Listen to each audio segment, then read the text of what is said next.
Desip program has a mainstreamed social inclusion in its programming. And what I mean by this is that social inclusion is part of implementation of our interventions, and some of the target beneficiaries include the people with disabilities. We recognize the barriers that the people with disabilities experience when they are coming for reproductive health services. And thus the program intentionally wanted to address these barriers and ensure that these people are able to access these services, and thus enhancing equity in programming. World Sign Language Day is very important for a number of reasons. People have not focused on the socially excluded communities when we are delivering services of any kind, and more so the sexual reproductive health services. And therefore there is need to create awareness in terms of the barriers to access that these people experience, and even the negative attitudes that the healthcare workers have against these people. So it is important to create awareness on such a day and bring people to understanding, and even educate some of the healthcare workers for improved attitudes toward handling such people. When we started Desip program in 2019, the program having one of its target beneficiaries as people with disabilities, did an assessment to assess the situation in terms of how disability friendly were our facilities, our platforms, our decision-making organs in terms of health. And I think the program has made a lot of progress, because one of the interventions the program did was to undertake capacity building of training of healthcare workers on social inclusion, and this really has helped them to understand the situation of the socially excluded people, especially the people with disabilities. We've advocated for inclusion of the disabled or people with disabilities in some of the forums, like the technical working groups and other decision-making and accountability forums in the counties. We've been able also to produce a lot of materials. For example, we've produced brailles for people who are blind. We've developed sign language posters and materials, IEC materials, that is going to help in communication with these people. I think we want to acknowledge FCDO for the support they've given to Population Services Kenya, because through them we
Investing in family planning can accelerate achievement of the Sustainable Development Goals by bringing transformational benefits to women, families, communities, and is one of the most vital health and development intervention.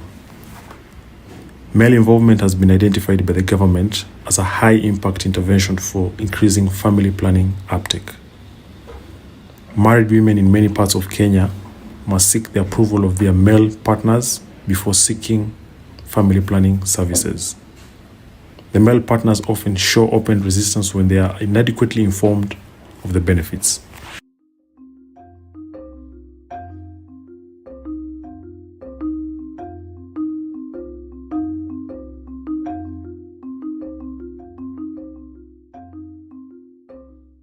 If we engage males in family planning, one of the benefits of engaging male in family planning is that they will be able to support their spouses or their wives to attend clinic, and that allows the mothers or the women to choose a method of their choice.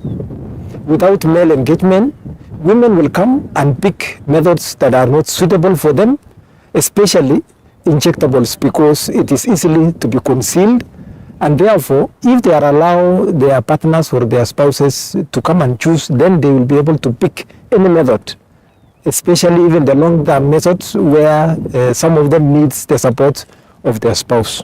But since this program of involving or engaging men, we have seen a significant improvement of reproductive health indicators as KDHS showed the other day.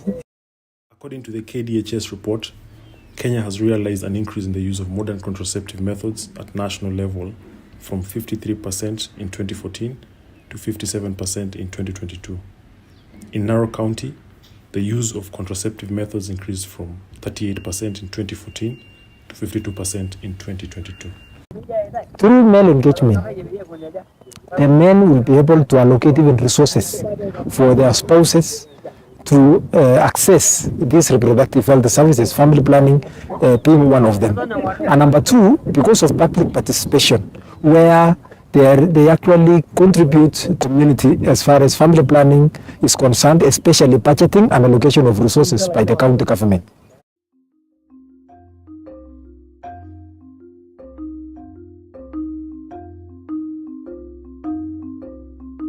The program identifies male champions from village elders and religious leaders who engage men in meeting points and household level, facilitating them to make informed child-specific decisions as community culture custodians. Ni nini mzuri kwa mtu akiingia katika family planning? Kwa sababu watu wetu hapo mbeleni hawakuwa wanapata hii elimu, lakini vile sasa wamekuja kujua maana ya kuwa na family planning, ama kuwa na familia, upate nafasi watoto wakue mbali wakati wa kuzaa, inafanya wafanya kazi ile ambayo inatakikana. Watasoma mzuri, watakula mzuri, na pia watafaa mzuri. Tumepata kwamba numbers of family planning zimekuwa juu, na we do encourage them wakuja na mabwana zao, ndio vile pia tuweze kupatia health education na mzee pia aweze kubenefit, ndio aweze kubenefit wazee wengine kule nyumbani akiwapelekea ujumbe.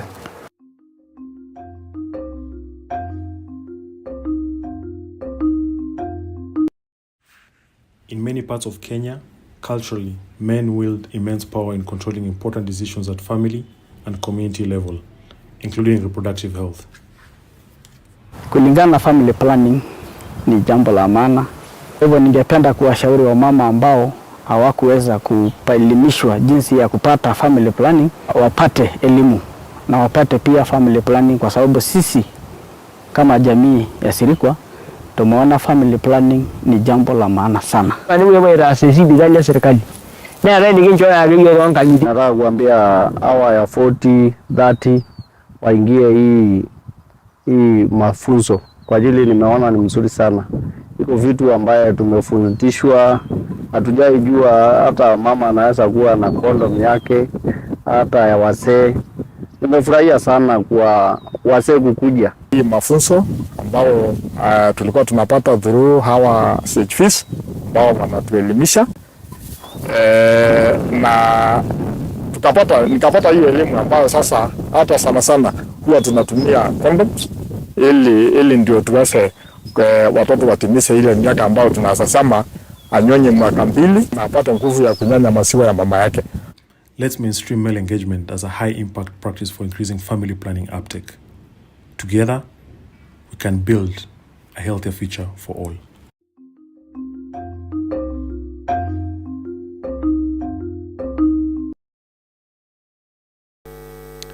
in the special programs department.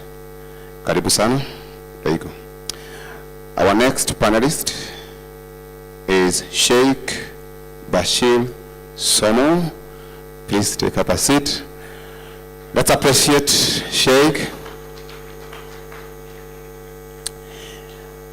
Bashir Somo.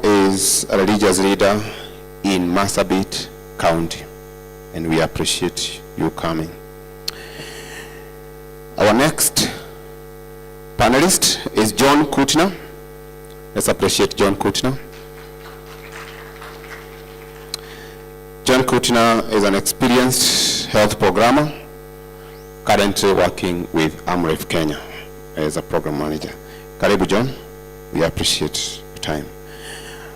Our next panelist is Lennox Kabuga. Please take.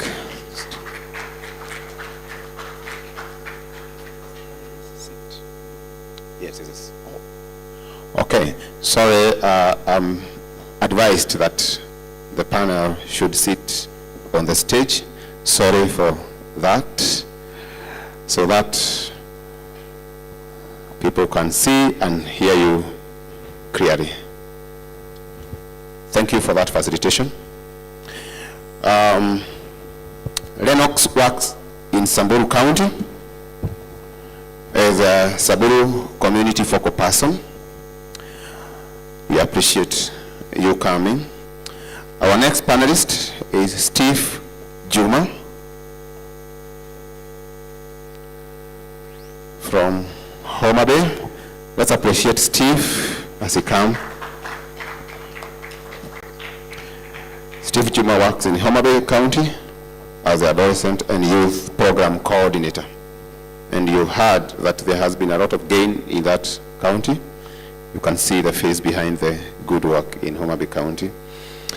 Then we also have Caroline Mutisia. Let's appreciate Caroline as she takes the stage. Mombasa County, Likoni Sub-County Health Promotion Officer. Thank you for your time. And then we also have a religious leader that we have here, Githumu. Yes, Githumu Munyambo. Please take the stage. He's one of our religious leaders. Let's appreciate Githumu Munyambo.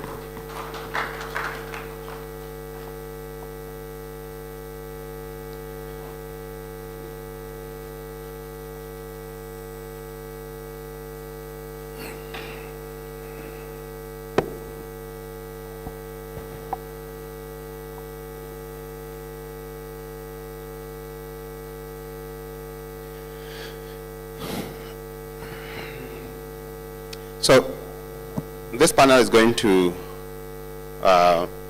focus on how Desip, in collaboration with MOH and other key stakeholders at national, county, and community level, were able to engage focal target groups at community and facility level. So, and the first question goes to John Kutner. John, you or AMREF, the program that you are a leader, was able to engage people and men in pastoral areas, including Samburu County and other counties. And one of the approach that Desip has documented as a high impact practices was Manyata model. As we all know, Manyata is a cultural way of how people are organized at family level and also at community level in the pastoral community, including Samburu County. So, John, what can you say about Manyata model? and how you are able to use it to achieve the objectives in that county? Yeah, thank you very much, Commander, for that good question. Indeed, Manyata model is one of the most high-impact models that we implemented among the pastoral communities, especially in Samburu County, where we implemented the Desip program. When we started working in Samburu County, for all of us know, when you look at KDS 2014, where Samburu was and where Samburu is currently. And then, worst off, we were working in Samburu North sub-county, where my brother works. Samburu County is a very conservative county, communities that are very rich in their own social norms, their values as a community. So one thing that struck us when we started working there is that we had a lot of sessions with young mothers, adolescents, about seeking family planning services. And we had a lot of dialogues with women, a number of health education sessions at the facilities just to create awareness around FP and to ensure that women have family planning seeking behaviors. But still, the number of women that were coming for family planning services were very low. So we decided to ask ourselves questions with the community as volunteers, with the women themselves. What is the problem? Where is the gap? So as we continued to discuss, to dialogue with various community members, we realized that there are very important decision makers that were left out in our sessions, in our awareness sessions, in our outreaches. So we began to ask ourselves, and the women and the team, who is it that have been left out in the conversations around reproductive health, in the conversations around family planning? So the communities were able to identify a number of people whom they felt are important influencers and decision makers, but many a times are left out in discussions around reproductive health. So what did we do? We identified the influencers, and then we categorized the influencers. For most of us who are in the SPCC space, we know what we call the ecological model of behavior change. So we are targeting mothers with family planning services. Who else influences these decisions of women? At household level, we have the husbands, we have the mothers-in-law, who also influence decisions about care-seeking behaviors. Above the household, we have religious leaders, and we have now the bigger kraal or bigger leader. So we decided to categorize our beneficiaries into primary beneficiaries, who are women who are seeking services, secondary beneficiaries who are spouses to these women, and other leaders, the leaders who had the homesteads to be part of the program. So in our socio-ecological model, we decided to have developed targeted messages for the various categories at community level. The messages for the women, messages for the husbands, and the messages for the Manyata leaders. And we were able to engage them. And the key question that we asked them, many times when people talk about family planning, we are talking about reducing the number of children. We asked them, if your wife or your sister or your brother would want to delay space, what do you aspire? What is your aspiration? What do you value? Then we realized in most communities, people value the health of the mother. People value the health of the child. People value the health of girls, adolescent girls. So they told us during our dialogue that for as long as family planning is about spacing, empowering our adolescents to have meaningful lives in the future, then we will be part of it. So we changed our messaging around reducing the number of children, which is normally the message given to communities, the health and well-being of the child, and empowering adolescents to be in the future. So the Manyata model basically was coined around targeting the various audiences at community level with culturally sensitive messages and engaging them honestly and honestly in discussions around family planning. And ultimately, we were able to get the buy-in and the acceptance of men who are the custodians of culture, who control social norms, and they were able to be part of this program. So what we did in a summary is that we moved from addressing individual behaviors, individual care-seeking behaviors, where we were targeting women, to addressing the broader social norms that influence the decisions of women, and therefore we were able to inculcate an acceptance for family planning at community level. Thank you. Thank you, John, for that passionate sharing. We move to Lennox Kabuga, who is based in Samburu. How is the community embracing the Manyata model under the Desip program, and what the county is doing, and how does it link to family planning? Maybe just to add on what John have said. So maybe I won't belabor whatever John has said because he has touched a lot, but the Manyata model was embraced very well in the facility. One, because we targeted men who are the decision makers, and we were able to demystify a lot of myths that they had surrounding family planning. So you'd hear in those engagements, we would separately, women separately, and each of them had some beliefs that were not true, some that could be explained, and we were able to demystify that. When we did that, now using the CHVs, and where the CHVs would pair men and female CHVs and go and send these messages, we were able to form linkages between the level 1 and level 2, and level 3 and level 4. So we could get referrals of people wanting family planning, and this has been able to be sustained up to now.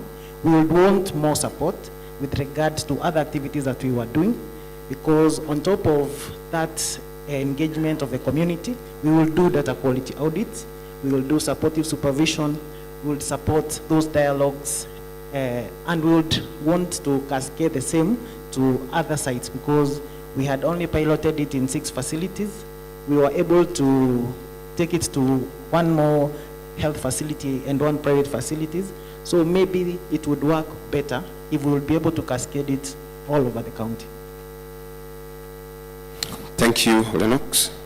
And in addition to the cultural aligned approaches such as Manyata model, when we were starting the Desip program, we went to the community and the county, and we co-created with the people on the ground. And one of the things that they told us, that the people, or some of the leaders on the ground that they trust and respect and they will listen to, are religious leaders. Today with us we have religious leaders, 2 religious leaders, and one of them is Sheikh Bashir Somo from Marsabit County, who have been working very closely with this program and the county government of Marsabit County. So could you tell us what is the role, or what does the role the religious organizations and leaders play in child spacing, and what are some of the approaches that you have able to use to engage the community, the religious leaders in Marsabit County? Okay, thank you. First of all, let me take this golden opportunity to thank the Almighty God. Blessing and salutation is upon our Prophet Muhammad sallallahu alaihi wasallam. Secondly, without due delay, let me take also this opportunity to thank PS Kenya, because bringing religious leaders on board is the first thing we realized in this Kenya. They did a great work, because we will not take it for granted. I am one of the religious leaders you are talking since morning who are being trained as far as family planning is concerned. So when I come back to that question, before I start, I would like to give you breakdown. This is opportunity today. Because in whatever I will say today here, as far as Islam is concerned, I have to bring on board the evidences from the Quran or from the Sunnah. There's something called the primary source of Sharia in Islam. That is Quran and Sunnah. This is the source of Sharia. The source of Sharia law is Quran and Sunnah. In other words, we say Hadith. Quran chapter 2, verse 233, make mention about breastfeeding. When Allah subhanahu wa ta'ala said, mothers may breastfeed their children 2 complete years for whoever wishes to complete nursing period. So that one is one method of family planning. I think the medics are here. They will support me when I will say exclusive breastfeeding for a period of 6 months. Definitely it is one of method of family planning. Okay, before I complete that one, I will also want to mention the saying of the Prophet. In one word we say Sunnah. Hadith Jabir bin Abdullah, may Allah bless him, reported in Sahih Bukhari, book 67, Hadith number 141, Bukhari, book 67. Hadith number 141, English version, said, we used to practice coitus interruptus while Quran was being revealed. Sufyan said, if it had been something unlawful, the Quran would have prohibited us, you see, from practicing it. But you must have the concept of wife, definitely is needed. Concept of wife. So withdrawal method. I don't know whether it works or it will not work, but it was during Prophet Muhammad sallallahu alaihi wasallam, it was being performed. There's something of satisfaction. Also, I don't know how it is being done. There's something called Islamic jurisprudence rule that say necessity permits prohibition. In Islam, family planning generally, you cannot perform family planning anyhow, just as a lifestyle, but you must have the condition. That is why rule of jurisprudence here says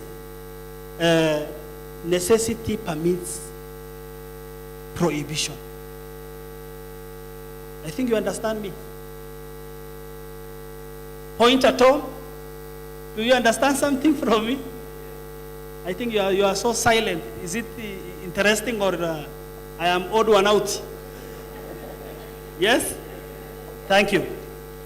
So, according to medics, in a period of six weeks, after a woman gave birth, it is necessary, maybe she can even get another pregnant. So what will you do now? Definitely we will go to perform these methods. We were trained by religious leaders from national level on how to use this family planning, but we do referrals. Religious leaders, we do referrals because that one is not our field. We direct them to the health centers, to the medics, because they are the relevant authorities. That is how we do. Through our sermon, I can be confident now saying that I do sermon on family planning, although the some of terminology are not friendly to Islam. Because when you say family planning, it is as if you are against the Creator. That is why we use something like child spacing. When you go to the Muslim community and start saying about family planning, you will be at a loose end. That is why we want to correct misconception in this congregation here. Thank you. Thank you. Thank you, Sheikh, and also for the round of applause. Now we go to Githumu on the other side, and my question would be, religious leaders, as we have heard, and actually I was going through some write-up and I realized that over 80% of Kenyan population subscribes to one religion or the other. And as we said, that it is evident that the community listens and trusts religious leaders. But again, they have not been involved enough. What do you think should be done at community, county, and national level for religious leaders to be adequately involved in health matters, including child spacing and family planning? Thank you so much, Commander. I have one from a Christian perspective. I think one of the things is the interpretation of the scriptures, which has been done wrongly over time. For example, Genesis chapter 1, verse 28, where God says, "Go and reproduce and fill the world." And then there is also Genesis 38, where you have Judah with her daughter-in-law Tamar, where the son Onan had what I can call safe sex. He enjoyed the woman, and then when he was just about to ejaculate, withdrew. And it's assumed that he went against the rules of God by not procreating with his sister-in-law. So one of the things that we have had as challenges is poor interpretation of the scriptures. What Onan did is he evaded his responsibility, but it does not negate that we ought not to plan our families. And I think also Jesus in the book of Luke 14:28, he says, if one intends to build a tower, he ought to go and plan, so that if he does a big house and is unable to complete, then he appears to be a foolish person. So one of the things is that we have to interpret the scriptures correctly. The other thing, and I think from the denomination that I come from, my church, the Presbyterian Church of East Africa, PCEA, is a high promoter of health. When we are doing mission, we base our mission on 3 spheres. That is 1, the church, number 2, the school, and number 3, the hospital. Of course, you cannot have a hospital which does not talk about health. And we affirm the words of the book of John, chapter 10, verse 10, that the thief comes to steal, to kill, and to destroy, but Jesus came so that we may have life in abundance. It's a belief for me that people in marriage, they should enjoy sex, but they should not fill their house with children. That's one of the principles that I believe. Also, when you talk about family planning, it is also telling our young girls and young boys to decide when they will start having sex, and that is after getting married. So when you are planning, it is when to start, when to carry out the project. And I believe even when you are talking about the Desip project, there is an initiation part, and even when the project will be concluded. So every human being, like me when I was born, being a young boy, there was an expectation that I will one day become a father. But I cannot become a father at age 15. So I have to plan my life, that I have to go to primary school, secondary school, university. So abstinence is also equally family planning. So planning actually is not limiting people from getting children. So the aspect is misconceptions and fighting them. Then the other thing is to speak boldly. And I think one of the things that we have done, for me, I have been even training people, is advocacy. Let us create awareness that family planning is not against the rules of God, but is helping people to live a life in abundance, life that is not limited. If you get children that you can be able to feed, get children. We are not limiting, for us we don't limit the number of children that you want to get. But I'm speaking that if the mother should be healthy, so isikuwe ni kama mama anapata watoto kama gia ya gari from gear 1, gear 2, gear 3. No. Correct spacing of the children. If you want 4, get 4. If you want 3, get 3. But at least bring children into the world that you can be able, 1, to feed, clothe, take to school from primary up to the university, bila kusema serikali saidia. So if you can be able to plan your family, and I believe those are the words that I talked about from Luke, that you bring the children that you can be able to take them through life until they become responsible adults that can build the nation and also extend the kingdom of God. Thank you. Thank you so much, Reverend. Yes, go ahead and applause him. Thank you so much, Reverend Gethumu Munyambu, Kajiado Christian Religious Leader, and also Sheikh. And again, in the same conclusion that we did, and also a baseline survey, it also did indicate that male engagement was necessary. Now that the community that we were targeting is very patriarchal, and the community down there told us, even the women, they told us that as you engage us in the community, you also need to talk to our men in the house, in the community, and in the community leadership. And male engagement has been one of the approaches that Desip program and the Minister of Health has been using to engage the community and increase in terms of uptake of child spacing methods. So I will start with my friend here, Kamos Doigo, from Baringo County. What can you share about male engagement in Baringo County with respect to increasing child spacing and family planning?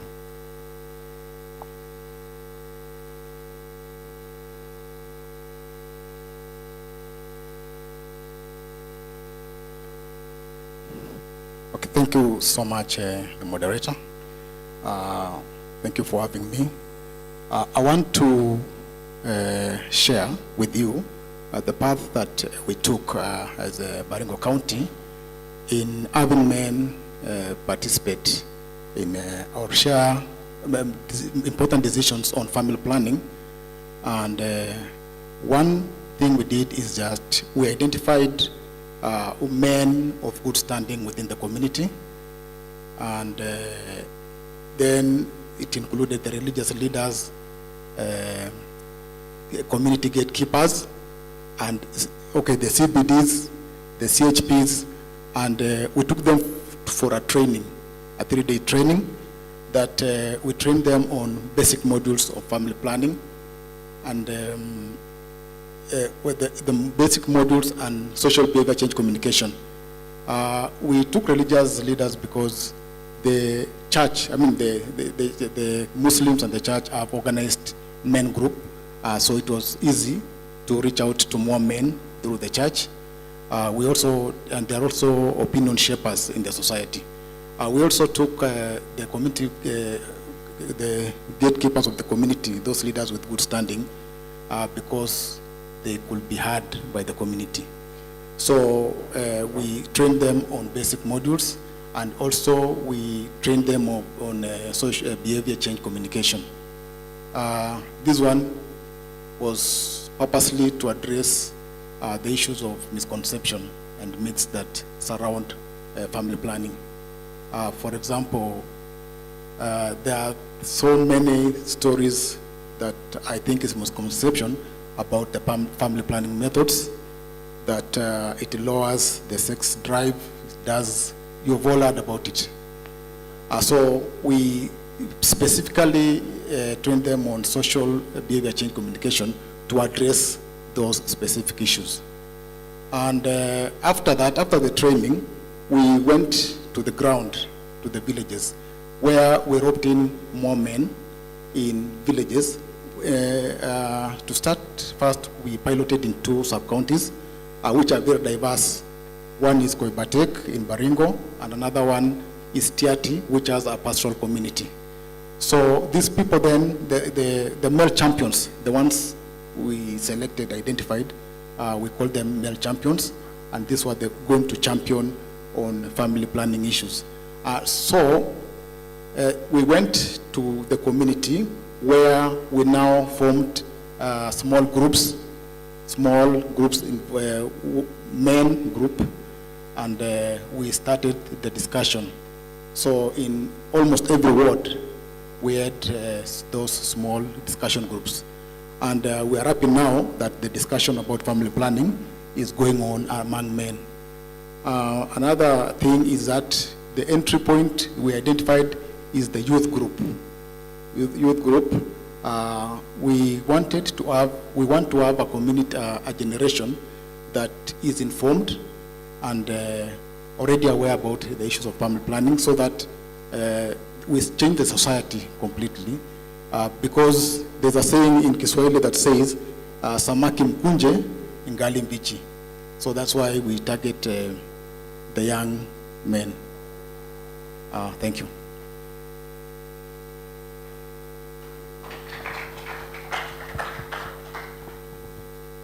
Thank you so much for that, Amos.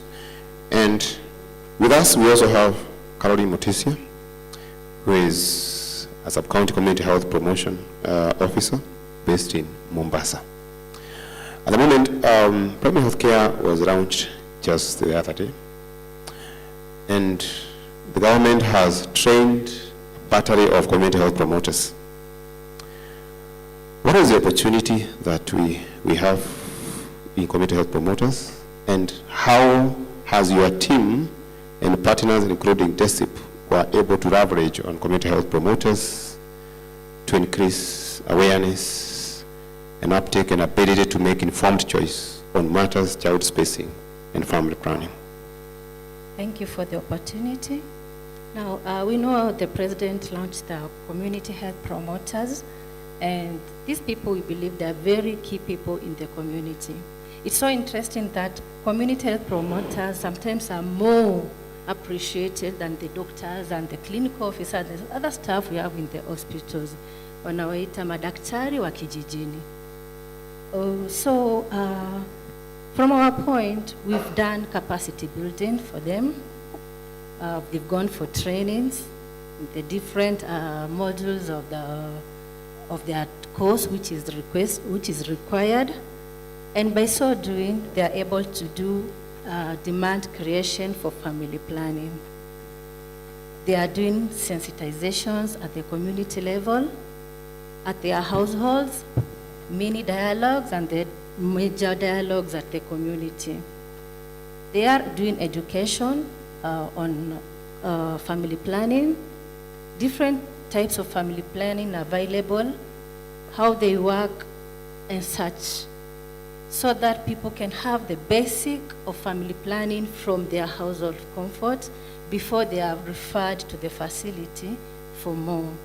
They are also doing the counseling at the community level, one-on-one or group counseling on family planning, how to access the family planning methods, how they work, and all that stuff. Where they are, they can be assessed, where our community can access to get the family planning, and when need be, do an outreach at the community level through the community health promoters.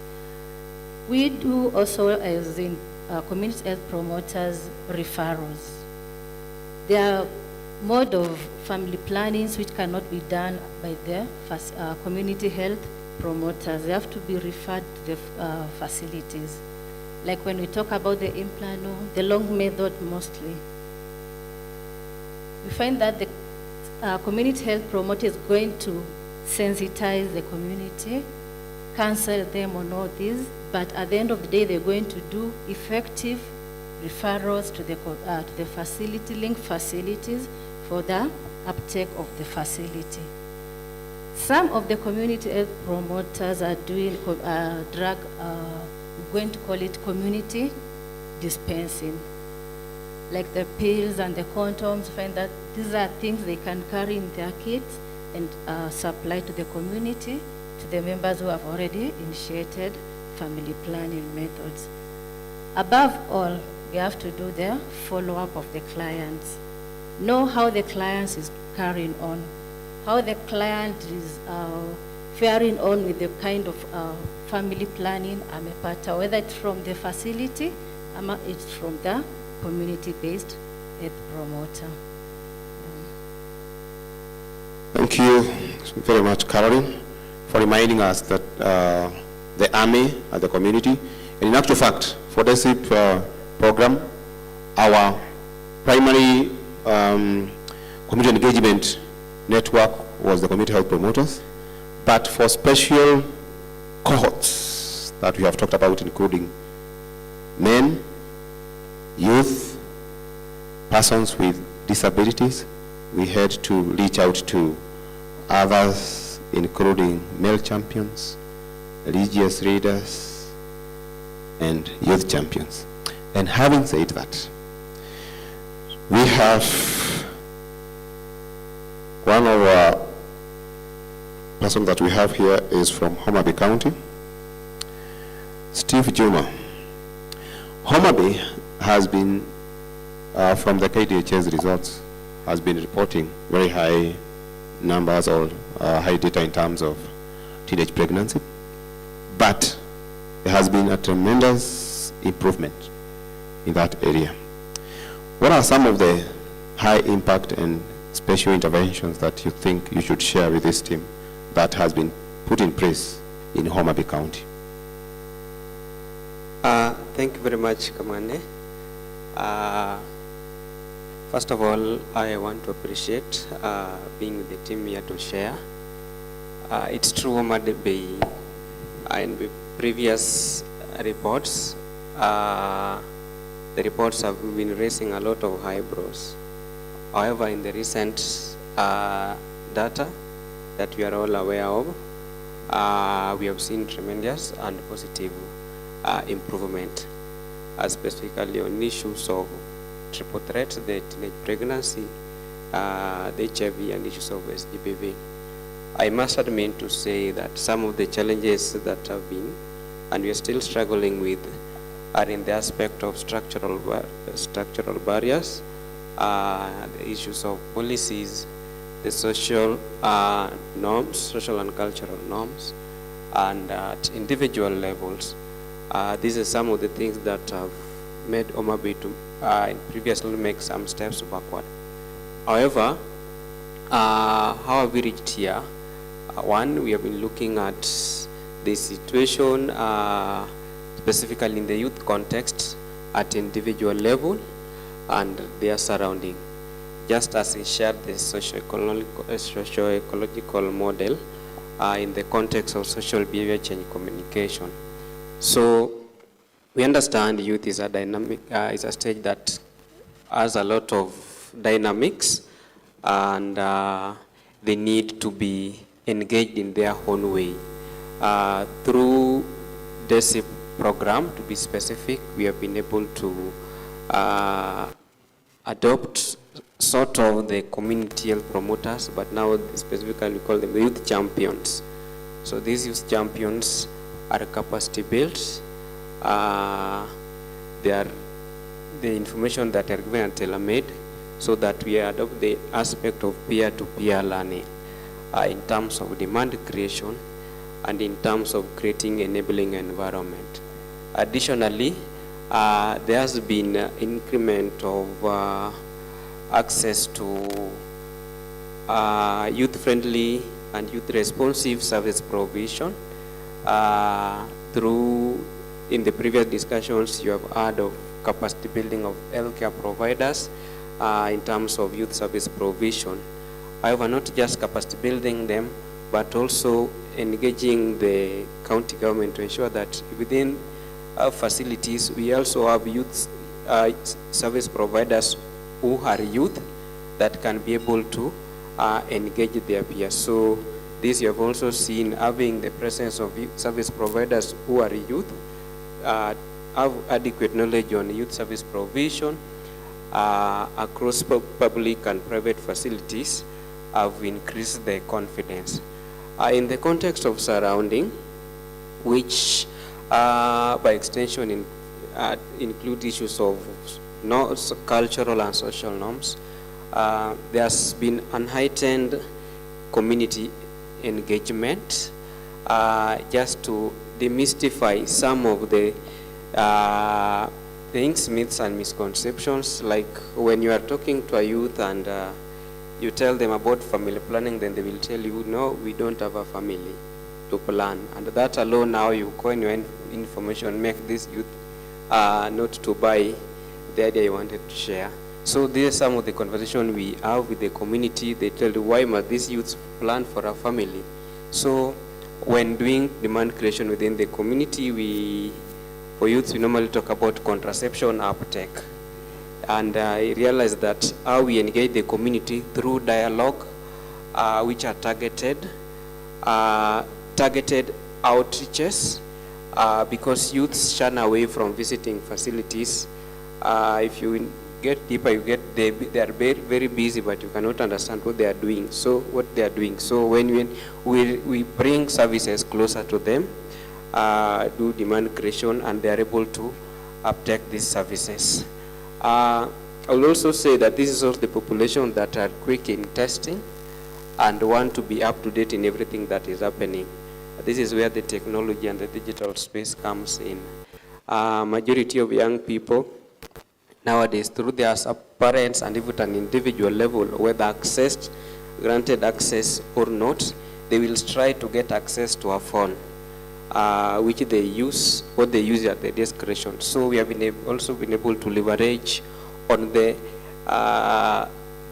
phones that they access and do demand creation, just to ensure that we give them information that is geared towards reproductive health information. And I can relate this very well during COVID-19, where there was a ban of physical movement.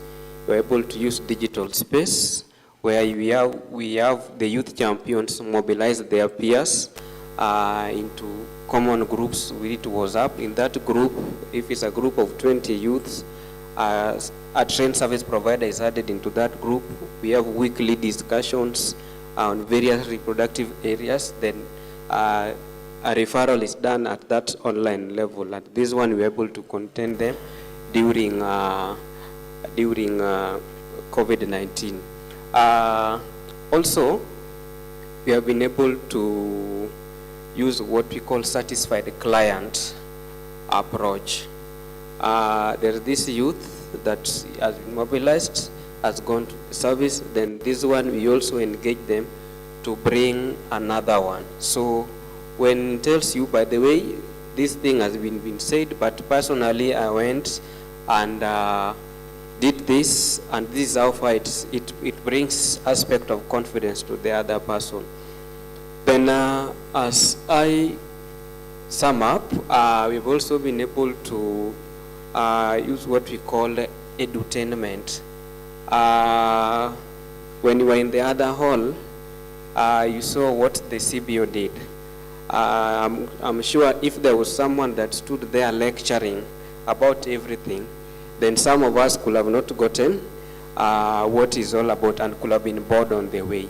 So we have been using magnetic theater just to ensure, engage the community, engage the youths with various thematic areas that we are targeting, just to ensure that we entertain and edutain them, and the tail end create demand and ensure that whatever kind of behavior we wanted to change, we have changed so that they have a positive health-seeking behavior.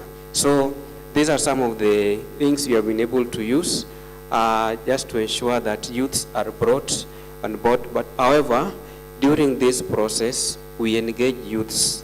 We kind of use what human-centered design approach. How do you come, we talk? How do you want us to do it?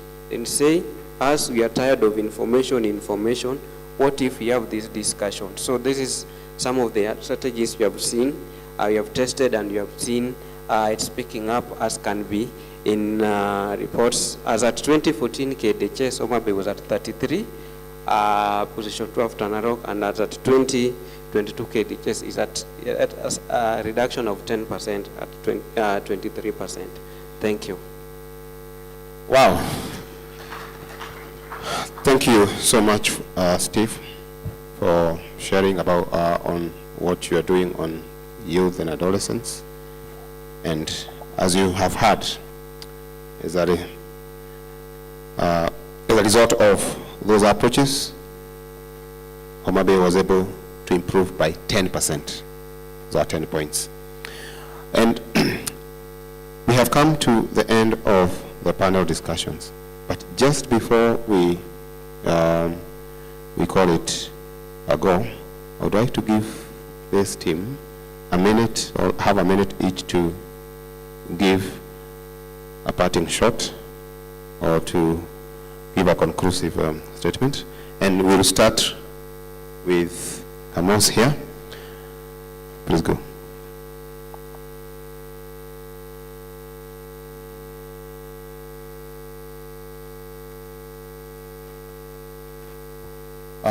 Thank you.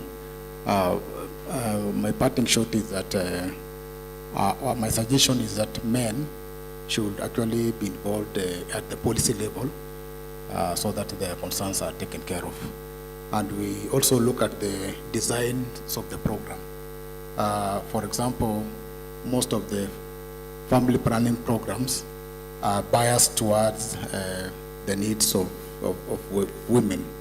So the program should be designed such a way that the needs and also men engagement is taken care of at the program design and also policy level. Thank you.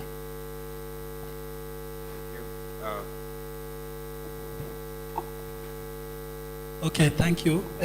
Lastly, all stakeholders who are in this room, you are doing a great job, credible. And for me, I'll just say that may God reward you for what you are doing. Because you are doing 1, 2, 3 to save the mankind. So, from my side,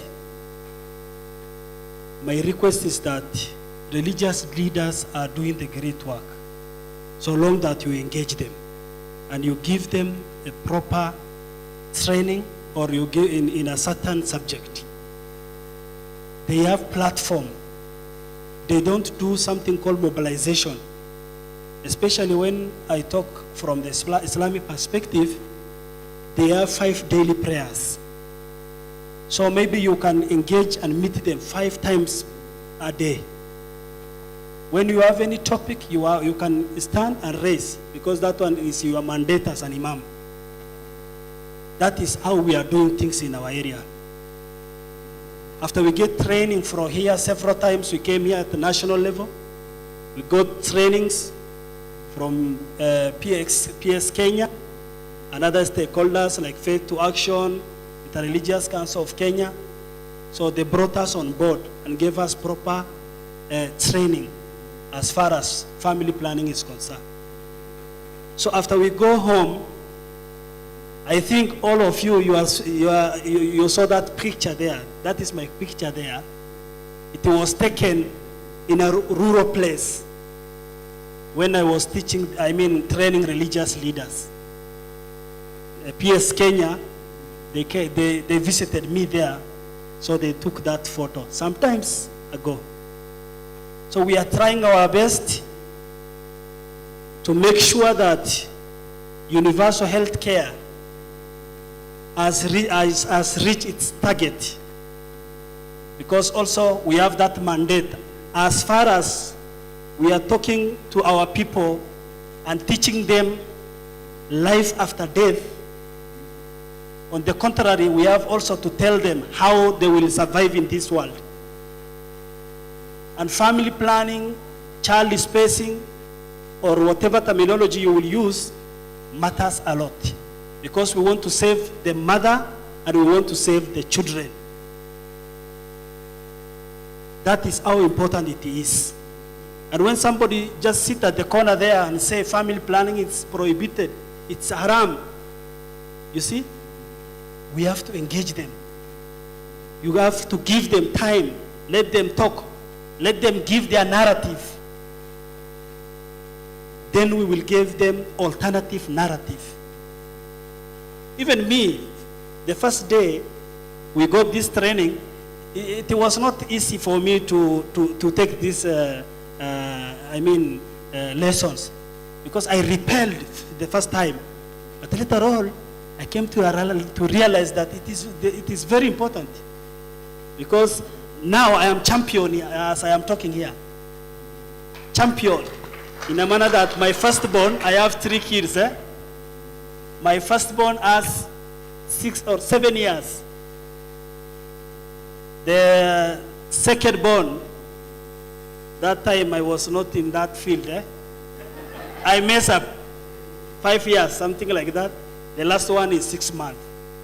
Can you clap for me, please? That is how this knowledge is important. First of all, I have to start with myself as a role model and then train them. You remember something during Corona, COVID-19. There are those people who are misleading the community, especially in the Muslim community. When somebody come and say, somebody prominent person, he stand here and say that one of the composition of Corona vaccine is pork. Muslim community, they will not clear it. They will not accept it.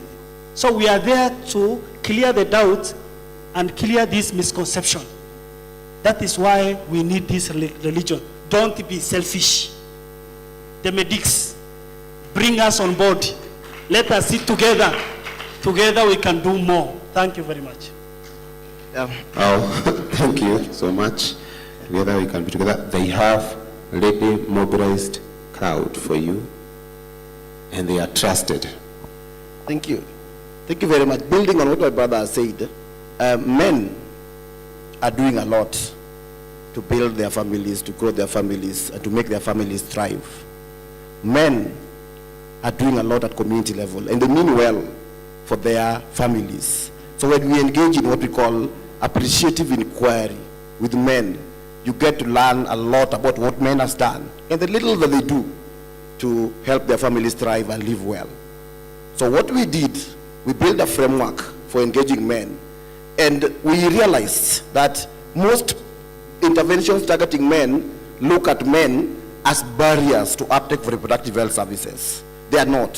So our engagement framework focused on looking at men wearing 3 hats. 1, men as decision makers. And as decision makers they need to have the right information, correct information, to enable them to make decisions, not just for family planning alone, but also for economic empowerment and other areas that affect their households. 2, we also looked at men as spouses of women that are going for family planning services. And our messaging around men as spouses to these women is looking at how family planning benefits the family. And when family planning benefits the family, all the benefits of family planning to the family also benefit the man. And lastly, we looked at men as clients for reproductive health and family planning services. So when you look at men in those 3, wearing those 3 hats, then we move away from blaming men as barriers to uptake of reproductive health services, but looking at men as allies to reproductive health services. Thank you. Thank you, John. Thank you so much. So, in conclusion of the Manyata model, we've come to see that we need to look at all the barriers, the religious barriers, the cultural barriers, the psychological barriers, and come to an understanding of what is really causing the women of reproductive age not to access the family planning. On top of that, we need to also look into other counties, see what is working in other counties, and come up with a blended approach that will work for the whole of this country. Let's see what's working in Baringo, what's working in Samburu, what's working in Marsabit, and get a blended approach. Thirdly, to offer family planning services, we need the commodities. We need our facilities to be stocked to plan so that when you cancel the mother, they can make an informed choice and not miss that method that they chose. So we also need to ensure commodity security in our facilities, and this is from level 1. Whatever that is being distributed in level 1, whatever is being distributed in other levels of care. So all in all, let us work together to make sure that everyone is getting that service, and ultimately it will improve the health outcomes.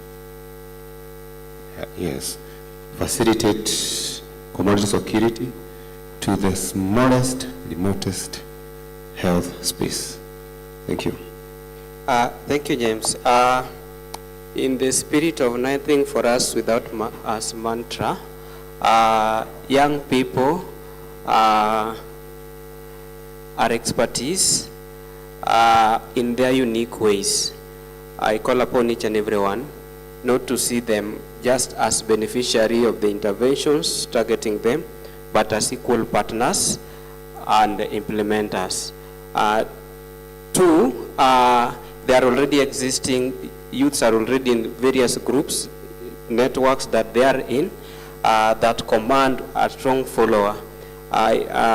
With youth groups, local youth organization, I call each and everyone to leverage on already existing platforms so as to reach youths with those very targets we have. Then finally, pillar number 1 of primary health care talk about community participation. Section 87 of County Government Act addresses principles of public participation, alongside Article 10 of the Constitution that guides national values and national principles of governance, which also talk about community participation. Let us not make this a limitation. Youths are also part of the community. They need to be engaged. Youths also need to be engaged structurally in these spaces. And in conclusion, let us not see young people as inexperienced. They have expertise on their own way, unique to their challenge and needs. And let us facilitate resources, give them resources and technical expertise to explore and help us address these challenges. Thank you. Thank you, Steve, for reminding us we need to co-create with our target because they know what they need. Caroline. Thank you. So my friends are talking about religion, male, youth, and so forth. But from my docket, community health, I'll talk about the reproductive health bracket from 15 years to 49. So I'm not specific about the youth nor any cadre. I'm talking about the general community. So for us, we are happy that the government has embraced the UHC and has recognized the work of health promoters. It's not an easy job for the community health promoters because we, the community, me and you, somehow, sometimes we block them and feel that they are not part of health. But these people are very important. When they come, kindly let us impress them, let us listen to them. I say kudos to Desip for capacity building. Quite a number of the community health promoters. And we promise we're going to carry on and keep the fire burning on family planning. Thank you. Thank you, Caroline.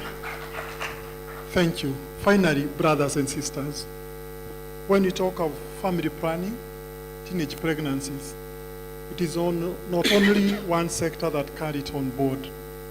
In this forum, I would have expected to have lawyers because most of the teenagers, they are impregnated by people who are above 20 years. Having sex with somebody who is below 18 years is statutory rape. If you want to reduce the number of pregnancies that we have, especially on teen mothers, is first of all to educate people on the crime that they commit having sex with underage people. And that's why I advocate for young people, let us advocate for abstinence. That is the family planning that we recommend for them. And the Bible says, my people perish for lack of knowledge. Let us give knowledge to the people. And my part in short is, family planning is bringing the future of your family to the present. Thank you.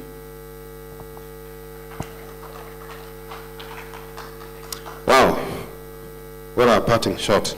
So just before they get back to their seats, maybe I can take 2 questions or 3 questions from. Wow, the hands are Henny. Which was the first to be shot?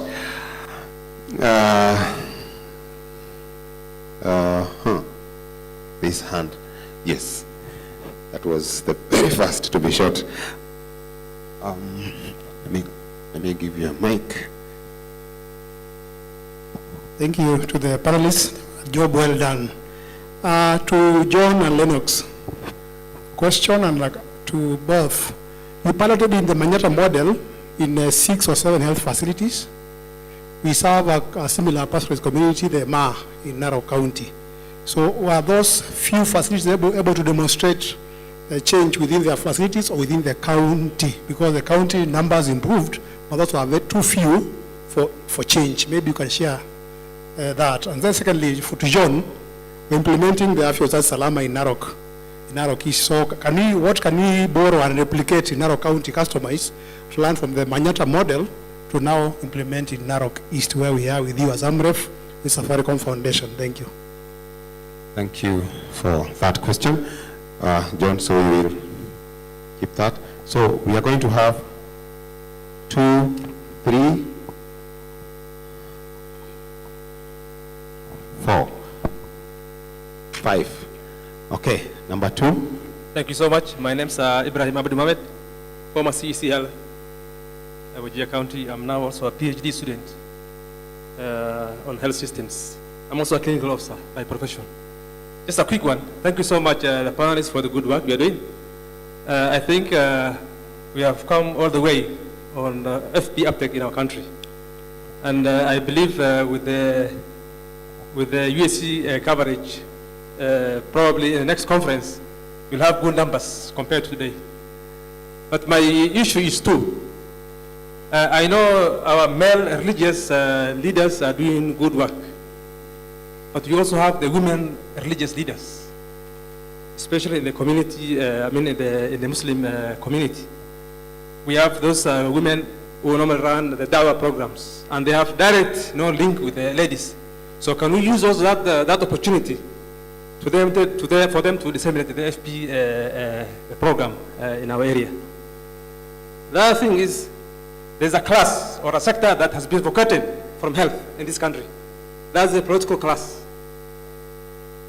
The members of parliament and the members of the county assembly, they have never been involved in health programs in this country. And they do a lot of community work in our country. So can they be involved? Thank you so much. Thank you so much for that question. I will align them. So there was question number 3. Yes, sir. Thank you so much, the panelists and the moderator. So my name is Alex. I'm from FP 2030. My question is very specific to John, and the reason I'm asking this is because the Manyata model is very impressive. So when you look at programs globally, one of the key things we look at is adaptability, scalability, sustainability before something or an intervention can be called a HIPS. And because of this interest in trying to showcase this kind of model or approach that might benefit people who are outside this audience or even outside this country, so based on the context, what are some of those approaches within the Manyata model you think that can be replicated outside the context of where the model was being implemented? And what are those that you think are context specific that only speak to the audience within the locality? So I think if you are able to respond to that, then I think there'll be something that other people who are not here or even outside this nation will be able to learn from you. Thank you. Thank you. Question number 4 came from that end. Then 5 there. Thank you. My name is Dr. Kiambi. First of all, I'm very impressed that the religious leaders are actually being included in this conversation. So my question is, we are Kenyans, we are very conservative, or rather we like to say that we're very conservative people. And we know religion is a driving factor of our beliefs as a community. So this question is directed to the Reverend and Sheikh. I'm very interested to know how have you been able to break the barrier, especially given the fact that, people are actually having sex at a very young age, and also sex materials are very, it's very easy to get to them. Like we have seen what's happening in TikToks at midnight. There are all these things that are being shared online. How have you broken that barrier for people to not think, family planning is, giving away to promiscuity in our communities? Thank you.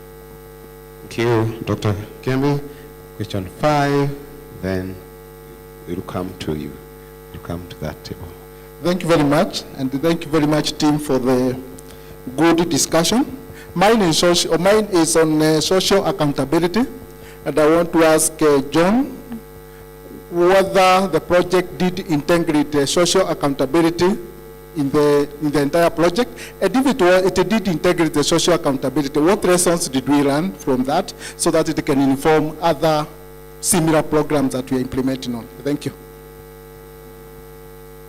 Thank you so much. If you allow me, we can give them time to answer the first out of 5 questions, then we'll come back to. Pardon?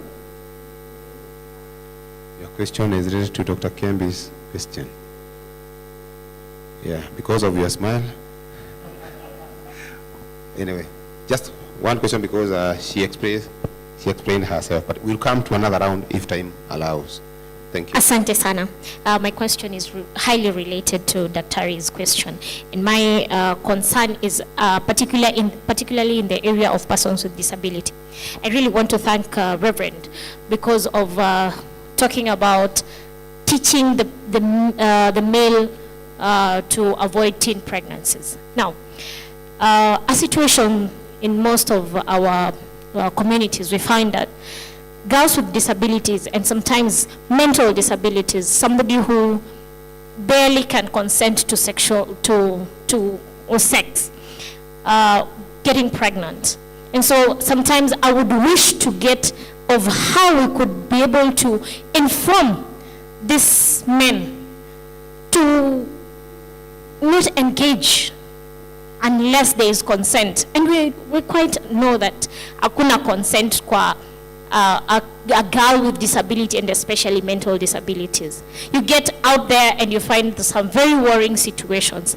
And so my question is, how would we engage more persons with disability to get information and to eradicate pregnancies, teen pregnancies, yes, or even pregnancies without consent, sex without consent to.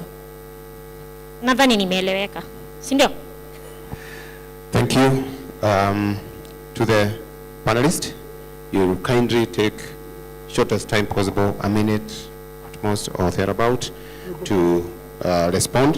So we are going to start with the question that was raised by Dr. Kyo. So John. So as I had alluded, it was done in 6 facilities. And in the initial phase, we found that increase in uptake of long-term methods across the 6 facilities. But as we continued implementing those interventions, those engagements, ensuring commodity security, we were able to cascade those good practices to all facilities that are offering family planning services. And across the whole of Samburu North, we realized an increase in the uptake of the services. We realized a change in those myths and misconceptions that were around FP services. We found now people from level 1 sending message with regard to family planning when they were doing their health talks. And generally, we found that this was taken well across the whole sub-county. And that's why I was saying it's something that can be replicated easily without so much investment. Thank you, John, for the answer. So there was also a question on women religious leaders. To the Sheikh and Reverend, have a minute each. How can we leverage? Okay. I will just want to respond to what our brother has asked. What I know is that really women are much advanced than men, because they have something called antenatal care, postnatal care, child services, immunization. Every now and then, every month they visit a health center. It's okay, we can use a platform like Women Madrasa, Dawa groups, and reach them. But the bridge here is men. Men must be engaged. Suppose I ask you here, Have you ever accompanied your wife to the health center? Most of you will say, why? It is taboo. Yeah? But what you have to know is that she is under your care as a husband, because you are the head of that house. Not so. We have to support them. We have to hold them. So we have also brother local FMs. I think in our region, it reach all house, local FMs. When we do radio talk show, suppose we get airtime there, invited medics and religious leaders. We can discuss about family plan, maybe during the evening, when all families are at home. Yeah. Okay, thank you. And anything that you can add on women leaders or women religious leaders on matters health, child Probably I spacing, can and talk family about that planning? together with Dr. Kiambi's and her question. Very Absolutely, shortly, you can join all that. One of the things is that, one, we have to avoid the misconception that family planning is, first of all, taking the products that you find them in health centers. Abstinence, I said, is one of the family planning avenues. And what we do to our teenagers, we have what we call the ropes, where we teach them about sex and how to abstain. So we don't encourage sex to our young believers. Then, secondly, on women, we have seminars for women caucus. We have the guild, like in my church. And we have seminars to tackle the issues of their sexual reproductive health. You can invite even a nurse. And also in our church, we have what we call the health Sunday after the health week, which we handle many health related issues. When it comes to the issues of disability, we are one of the most progressive churches, the PCA. Right now we have 2 ordained deaf ministers, and so we are working on that. And then when it comes to the issue of somebody who cannot be able to give consent, and I think I started that by saying somebody who is underage cannot give consent for having sexual intercourse with a person. Wezi sema mtu nilimwona akiwa msichana mkubwa, kama hana ID, before having sex, ask for ID. So that you don't find yourself in the committee. So another age girl cannot consent to you having sex with her.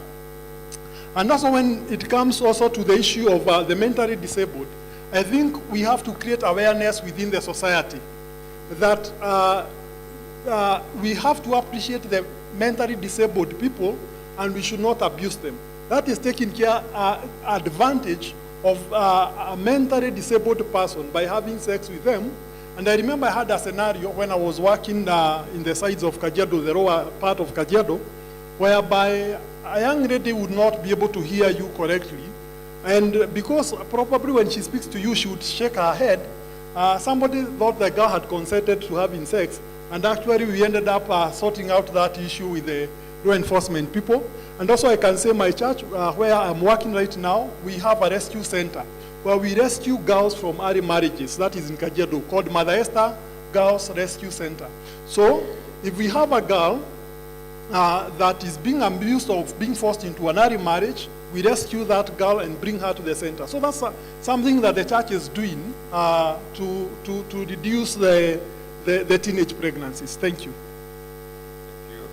Thank you so much, Reverend Sheikh, for reminding us. Moving forward in health programming, FP programming, and GPV, there will be a need to engage prosecutors, lawyers, who can also educate the community on the provisions of the law. I think that's what we're generally saying. Lastly, we go to John Kutner. There was a question on Manyata model, and also there was another one on accountability. Yeah, so thank you very much. I'll look at the question from my colleague and Dr.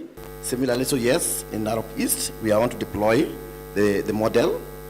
And the major thing, as I mentioned when I talk about Manyata model, is about social acceptance of family planning and reproductive health services.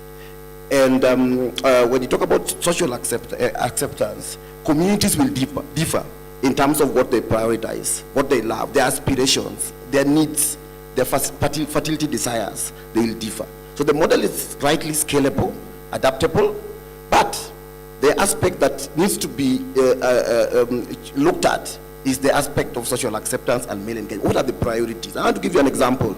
When we implement the same model in Turkana, when we are talking about pastoralists accessing health services, then they told us that, by the way, you guys are talking a lot about healthcare, which is very important for us. But remember, we also have animals. Animals are the backbone of our economy. So how do we look at animals and also look at the health of our families? And that's where the model called the Kimormor model came up.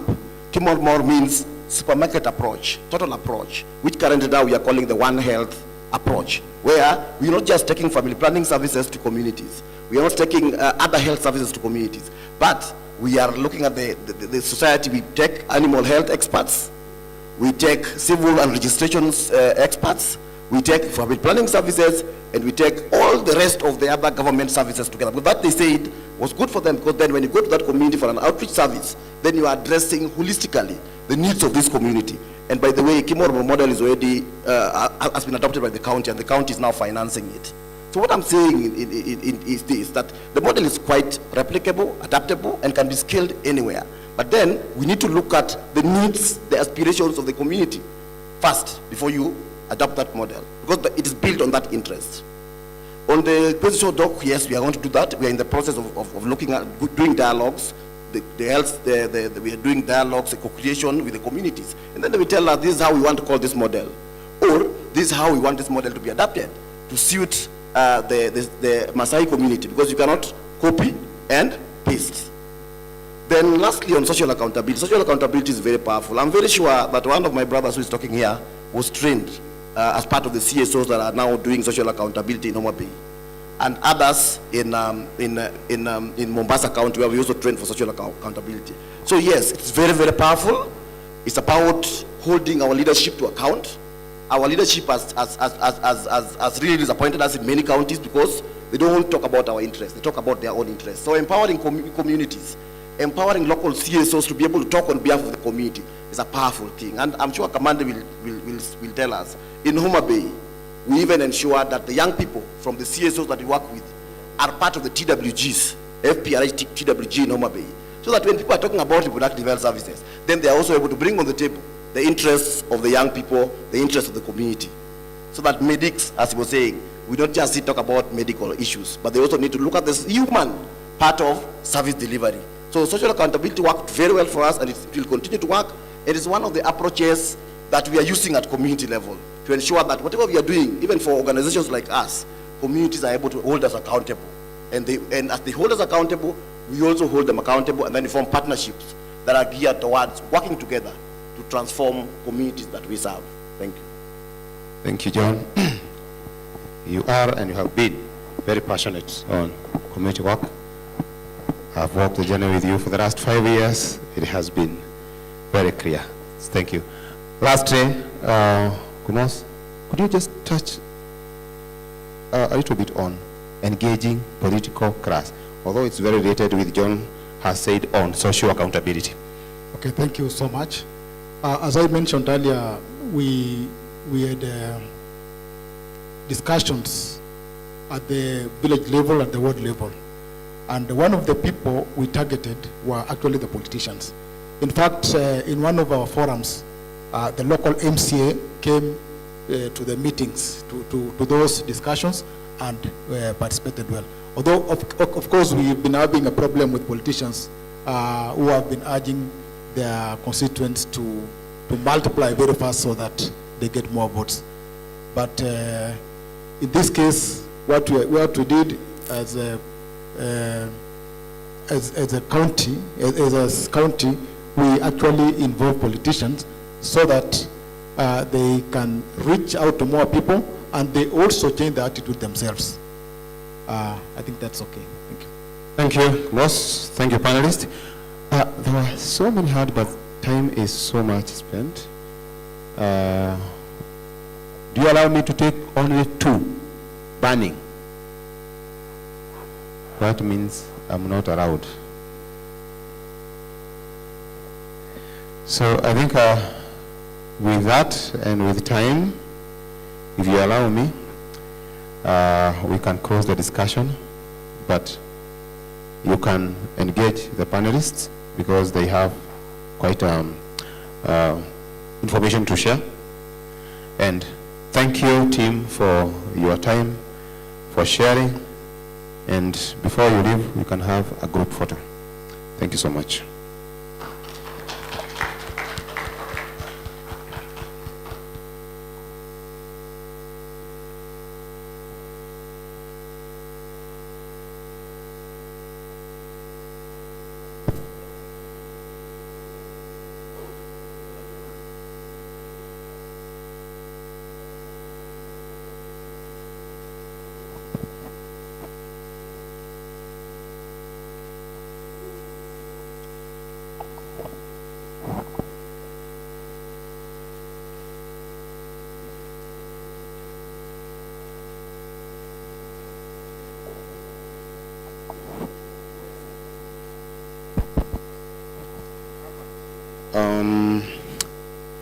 I'm being guided that we should break for 10 or for 4 o'clock tea for 15 minutes.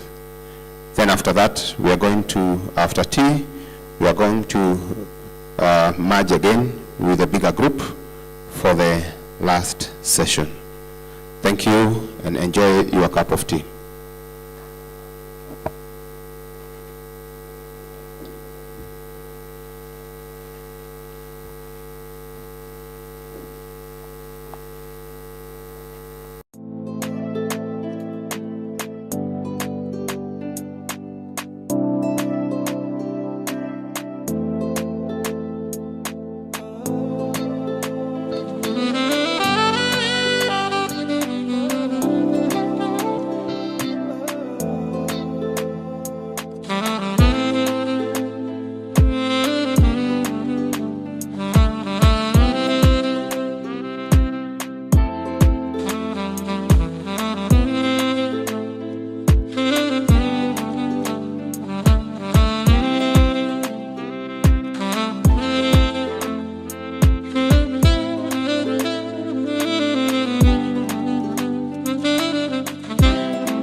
Thank you, James, and good afternoon once again. Good afternoon. If you can hear me, clap once. Thank you. So we're going to have our last session for the day, and I will be discussing about family planning data quality. To start us off, we'll have a presentation from Charles Gatia. Charles is the M&E manager, PS Kenya. And as Charles set up here for presentation, I would invite other panelists to come near so that when Charles is done, we can move forward and continue with the session. So I want to call upon Elsie Korir from Baringo County. Elsie, if you can hear me. Sarah Kayanda from Mombasa County. Sakuda from Narok County. Silas Obaigwa from Homabay County. Gerald Githinji from Hera, and Daniel Mumbia from the National M&E Department. So if you can move forward as we move to the presentation from Charles. Charles, you can proceed with your presentation.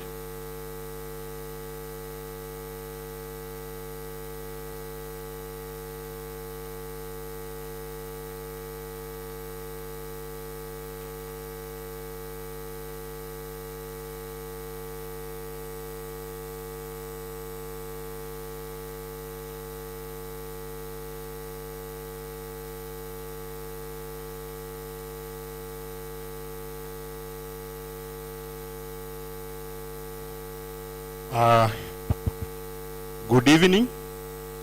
Good evening or good afternoon.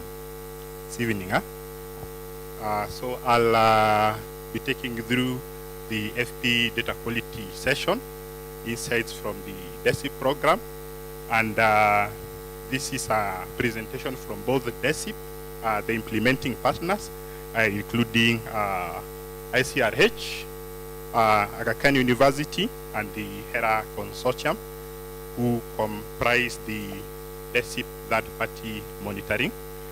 So, family planning data, thank you. Family planning data is very key. You can move to the next slide. Yeah, the FP program in Kenya relies heavily on a number of data sources, including KHIS data, including KDHS, which is a survey, and other surveys like the performance monitoring for action.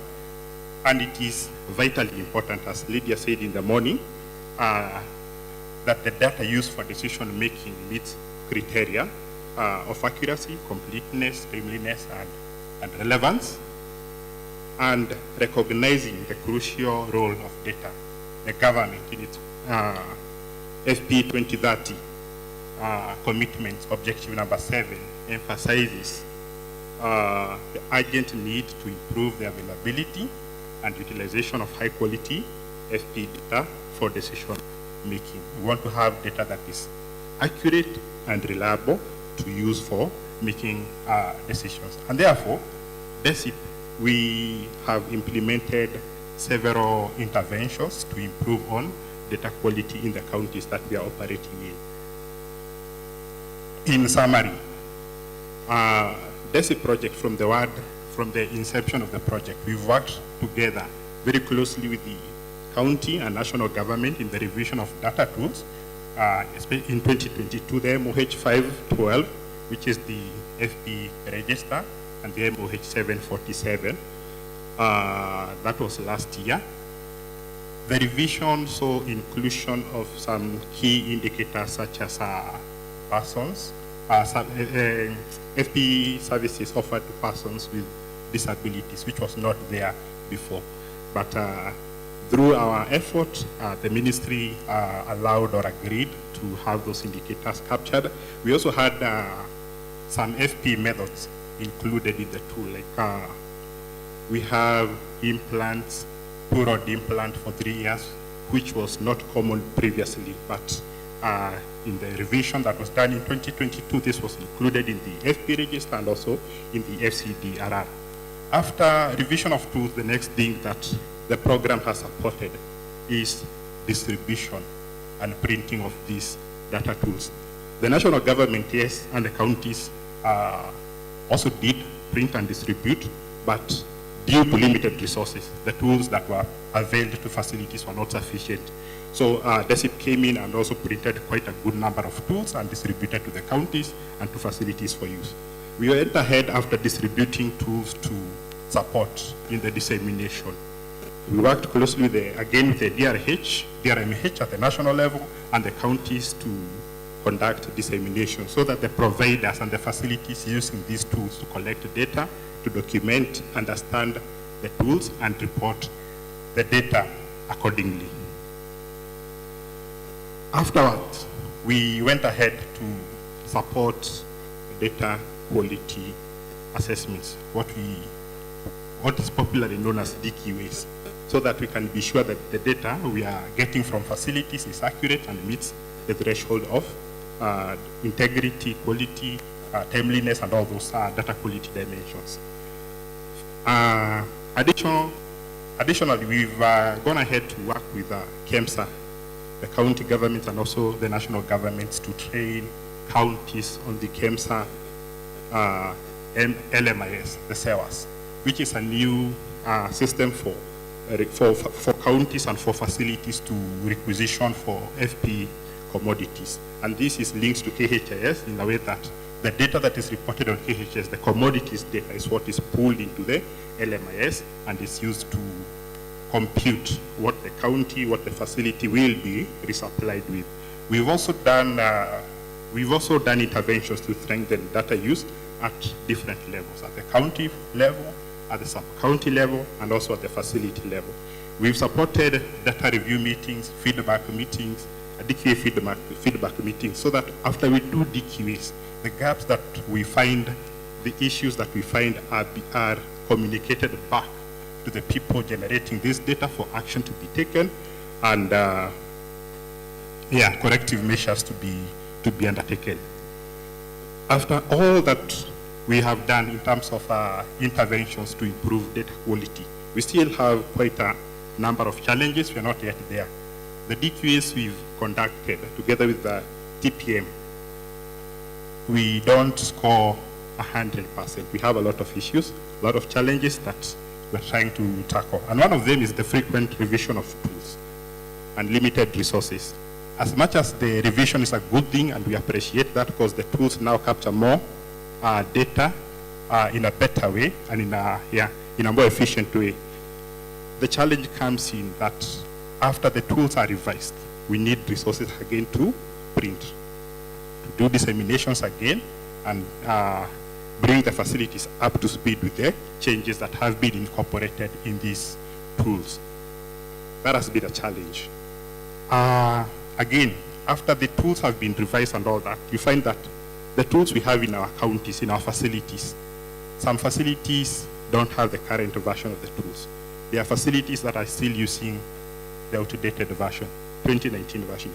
It's not so outdated, but if a facility is using the 2019 version and another facility is using the 2022 version, they'll be reporting different data sets.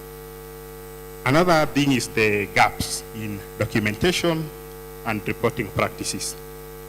I'll give an example. In the new FP register, we have some new indicators. Like I mentioned, we have an indicator for number of clients receiving, number of PWDs clients receiving FP services.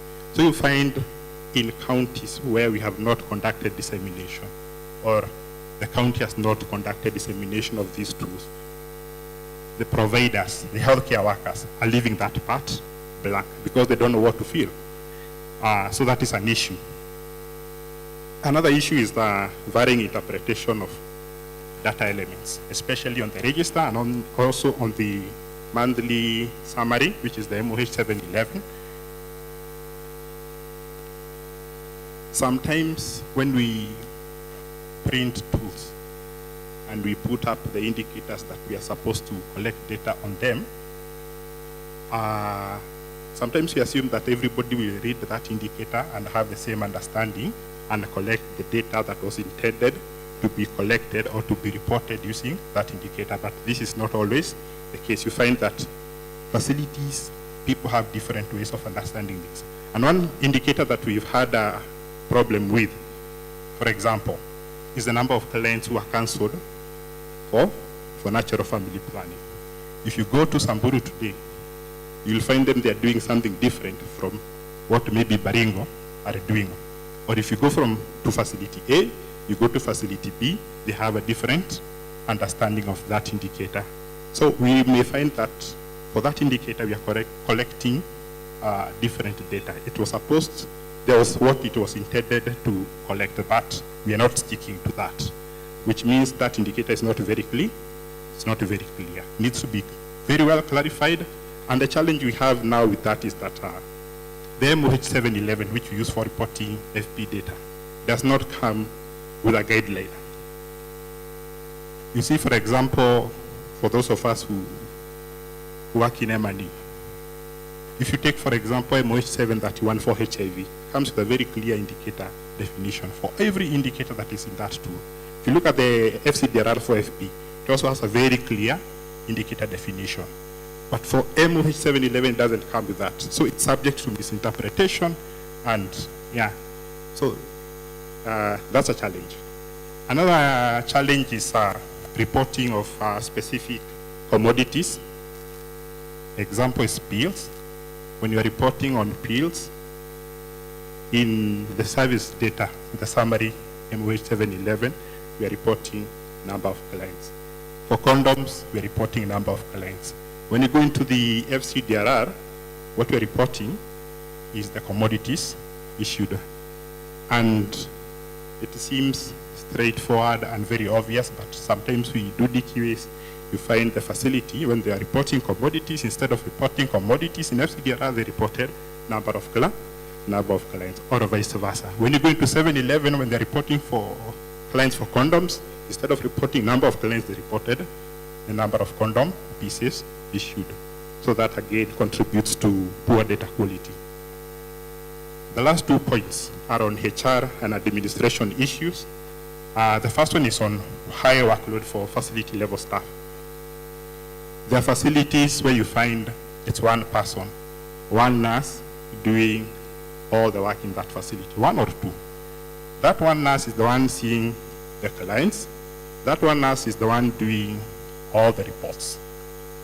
Or maybe they are 2, so they are splitting. It's still a lot of work. They do up to about 10 summary reports every month, and so many clients that they're supposed to be seeing at the same time. So they are under a lot of pressure. And most times, more often than not, when they do the report, they hardly have time to verify the data, to review the report that they have compiled. And you find that some of the mistakes they are doing is because just simple mistakes, tallying errors, transcription errors, but because nobody had time to review that report before submitting, you find so many small errors that contribute to data quality, which you understand. That particular nurse who was compiling the report was under a lot of pressure and a lot of workload, so they don't have time to do that, and we sympathize with them. Another one is staff turnover, still on HR and administration. And this affects mostly private facilities, where the turnover is so high. You train a staff today, tomorrow they're gone. It affects both service delivery and also reporting. And new staff may not even understand that they're supposed to compile a report at the end of the month and submit to the sub-county. So you might find, because of staff turnover, the report was not done, the report was not submitted, or it was submitted late. And there also the understanding of this new staff, he or she does not understand the tool and the indicators accordingly. Despite all those challenges, we've tried, and we've done some DQAs together with the third-party monitors, which is the HERA Consortium, ICRH, and Aga Khan University. From the time Desip started, they've conducted 448 DQAs out of 1,838 health facilities. For FP commodities, 181 DQAs. This started last year. For service data, DQA started from year 1. For FP services, the DQAs compare data that is reported on MOH 512, which is the FP register, versus 711, which is the monthly summary, and KHIS, where the data is input after reporting. For commodities data, the DQA is between, we compare MOH 512, which is the register, FCDRR, which is the monthly summary for reporting, FP commodities, and again KHIS, where all this data is keyed in at the sub-county by the HRIU. And then after that, they do DMPA spot check to compare the balances in the store, the physical balances versus what is recorded in the facility records, in the bin cards. And our scores between year 2, year 4, and year 5 up to last quarter. Now the other quarter, April to June, you can see the trend. In year 2, we had scores as low as 48%, 51%, 42%. In year 4, the low score was 62. We had a 62, we had a 67. And in year 5, the lowest score so far is 72%.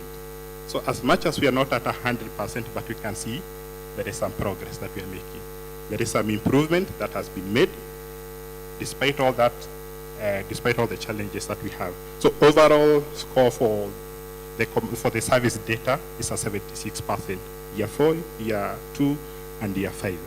And the scores vary widely between the counties, as you can see there in that graph. For the commodities, commodity DQA, like I said, we started this in year 4.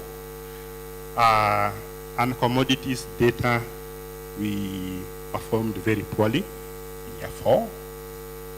Yeah. Most times when people talk of data quality, they are talking about service data. Most times commodities data tends to take a back seat, but yeah, we've taken upon ourselves as Desip, as TPM, to also look at commodities data. This is very important, and this is why, because of the poor data that we are seeing in the commodities, we are seeing shortages or stockouts of commodities in our facilities, especially now with the introduction of the KEMSA LMIS, which depends on the data that we report on KHIS. So if we see our county or our counties receiving fewer commodities than what we need, it's because of the data that we reported. The KEMSA LMIS, I like it. It's a system that makes use of the data that we're reporting. So in year 4, we had low scores of 32% and 33%. In year 5, the low was 61%. Yeah, and that was in Migori County, which we exited in year 3, but still, that was not so good. We had counties like Baringo, which scored 96%. That's commendable. Baringo County, a very good score. We had Homa Bay with 84% and West Pokot with 80%. That's very good. Overall, for the 2 years, year 4 and year 5, our score is 64%. For the spot checks in year 4 and year 5, again, if you compare year 4 and year 5, you can see a big difference, especially in the quarter October to December 2022, where most counties scored between 49 to 50-something%. That was the range. In year 5, we are seeing a big improvement. Baringo, again, scored very well, 94%. Homa Bay 82, Migori 84, and West Pokot with 83%. That's a good performance. It's an improvement. Good is relative. Good should be from 90 and above, but it's an improvement, and we acknowledge that and we appreciate. So the overall score for the spot checks was 74%. 72%. So now I want to hand over to Lydia so that based on the findings of the DQAs and all that we've seen, the results, the challenges that we're experiencing, we can have a discussion on that.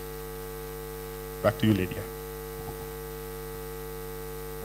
Thank you. Let's appreciate Charles as the panelist comes here.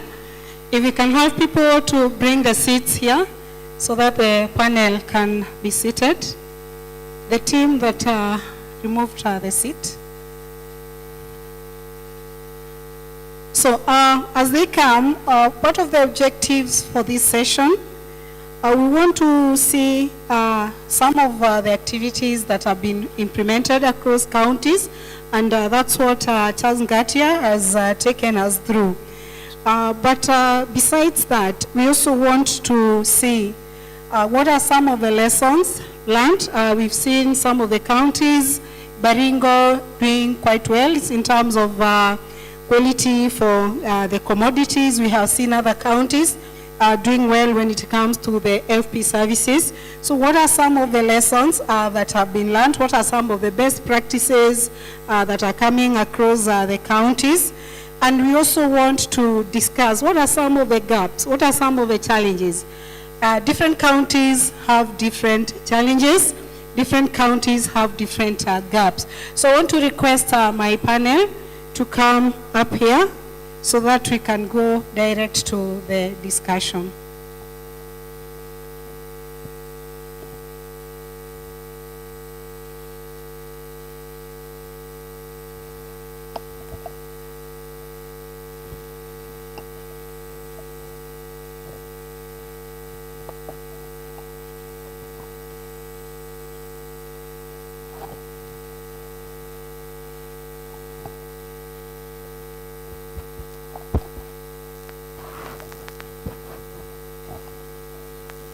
Thank you.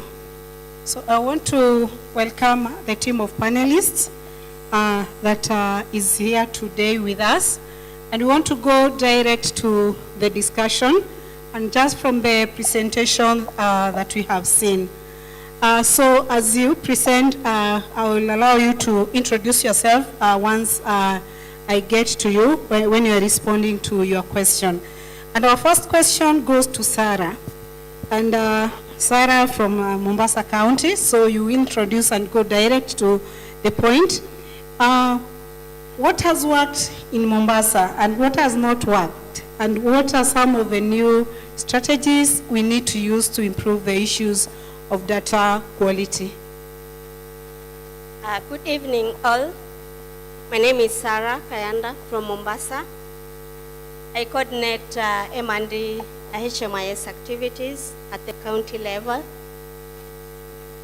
What has worked in Mombasa is that together with partners, we do a co-creation on data quality management, and through it, we look at the facilities which are not performing, and we normally visit the facilities to do data quality audits. And whenever before we do data quality audits, we normally do a review so that we check whatever action points we had said previously, whether those action points were done or not. We also do mentorship. Mombasa being a unique, it's an urban city. It has 84 facilities, private facilities, and only about 16 public facilities. So we have unique challenges. Later on you'll see. We have also what has worked for us, 21 private pharmacy reporting through linked facilities to KHIS. What has not worked for us, it is a bit hard for us to do data verification specifically for private pharmacies, because whatever they use to report to us, those are just tally sheets and they don't have the source documents. So they report using tally sheets to our link facilities, and the data is uploaded to the KHIS. We also have issues to do with data management in private facilities. Looking at the levels of private facilities in Mombasa at 84, and the turnover of staff has really been a challenge to us. So in terms of the staff in private facilities, understanding the indicators, definition, that has been quite a challenge, because today, probably a quarter you go, mentor someone else. The next quarter you visit that facility, that person probably left the facility. So you are taken aback also to take someone else through the indicator definition. What are the new strategies in Mombasa? We're doing currently peer learning, whereby we have private facilities also sharing their best practices to other private facilities, so that they can also learn and implement at their level. We have started in slow pace integrating service quality assessment together with DQS. We are currently doing scale up of private pharmacy in terms of how they report through our link facilities, and we're looking forward to having also tools so that they can document in that it will help us also to verify data which is shared from private chemistry to our facilities. If you look at the population in Mombasa, we find that the young population would like to access more FP services at our chemists. So we are working together with the private, we have quality data which is uploaded to our KHIS. Thank you. Thanks, Sarah. Probably we'll come back to you to understand more about the private facility engagement. I want to move to Ezekiel Sakuda from Narok County. Narok is also one of the county where we've seen quite some improvement in terms of the data quality. So what interventions have worked? We know the context is a bit different from coast. What interventions have worked, probably separate from what Sarah has talked about? Okay, thank you. As we have heard, I'm Ezekiel Sakuda. I'm the County Health Records and Information Officer in Narok County. Some of the interventions that have worked in Narok, we have quite a lot.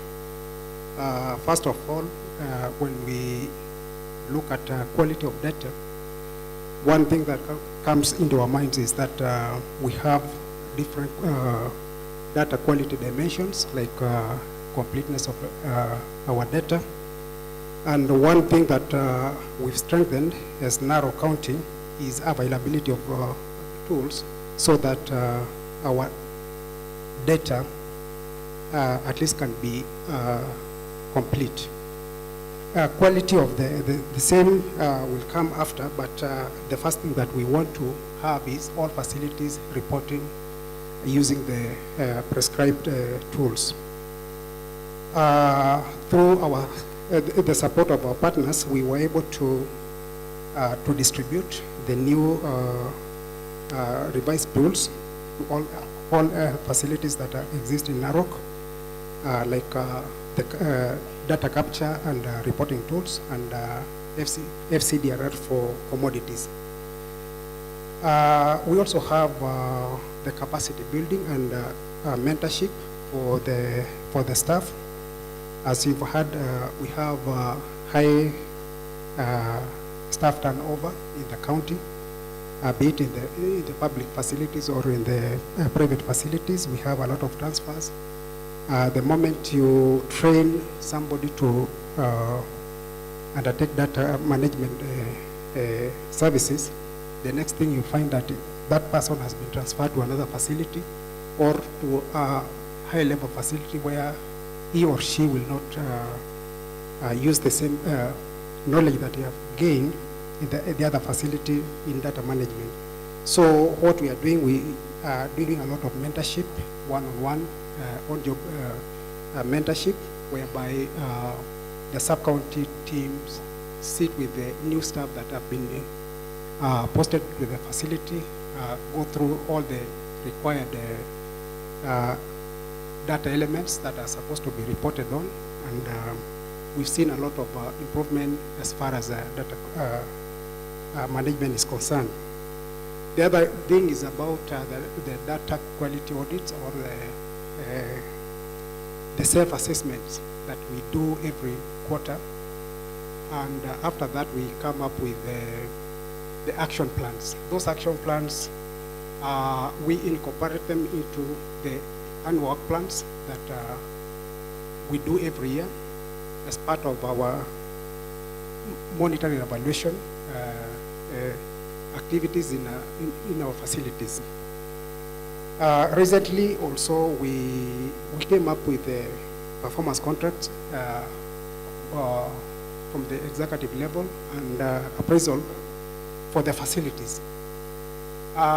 We've seen it wise to introduce data quality as part of the appraisal for the facility, so that somebody may see that that is a very important part of data management, and it will lead to some good data that will also lead to a good decision making at all levels.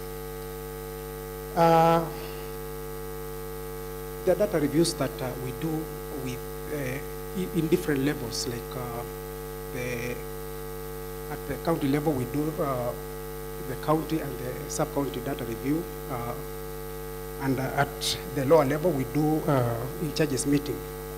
We discuss data as part of agenda in those meetings, and in that we are able to appraise each and every facility based on the data that they've generated and reported, and that I've seen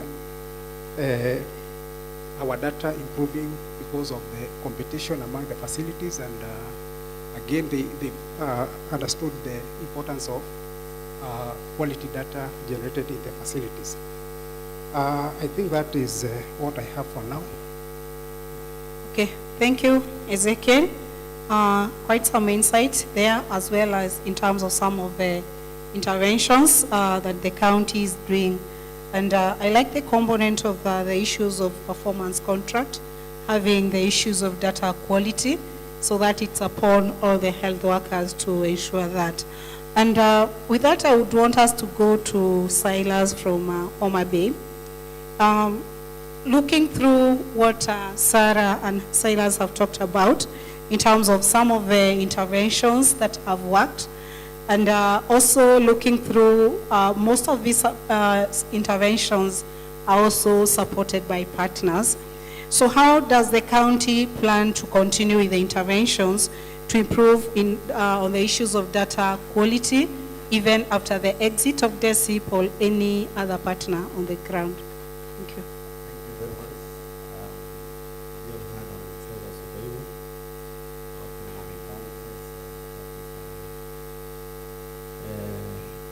Actually, we appreciate the support we have received from Desip, and can only say that as a county, we do what we call co-creation with our partners, in that we plan together, and there's some activities partners plan and the county plans and keep in.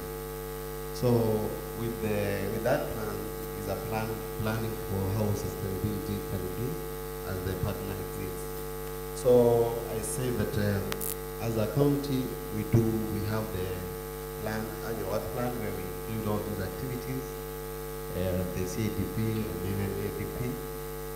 Then as a county, we are looking again on how to integrate some of these activities. Instead of going individual program, we integrate program activities as support supervision, even conducting DQAs, so that we do them jointly. We select a few indicators from each program, then now we monitor them jointly once we go out. Doing this, we capitalize on the available resources to ensure that we look all the way around all the service provision areas instead of going specific program. And again, we encourage even our facilities to ensure that they work around on their data, sharing that at the lower level, to ensure that we ensure that the data quality is looked at from the lowest level, going upward until it goes to the KHIS. Again, as a county, we realize that some of the data qualities happen on the data entry point, whereby you find if there's a lot of workload at the sub-county level, then someone looking this data may be creating some errors as we move on. But for us, we have all facilities where we have HROs. We ensure that we have decentralized data entry to allow that we minimize workload at the sub-county level, so that we ensure that as you are aware, we have timelines we need to meet, so that we minimize this workload and the errors that appear at the end level is minimized. So those are the areas we look at, and I think we are working around to ensure that we sustain this as we move on. Thank you. Thank you, Saidas, and thank you for speaking about data from the source, because at the lower level, we know this is where this data is generated. So just to ensure that quality comes from where this data is being generated. And I would want to move to Daniel, and just to understand when it comes to the national level, what is the role of the national level, specifically the M&E department, in terms of supporting and ensuring that counties are able to improve on the data that is generated?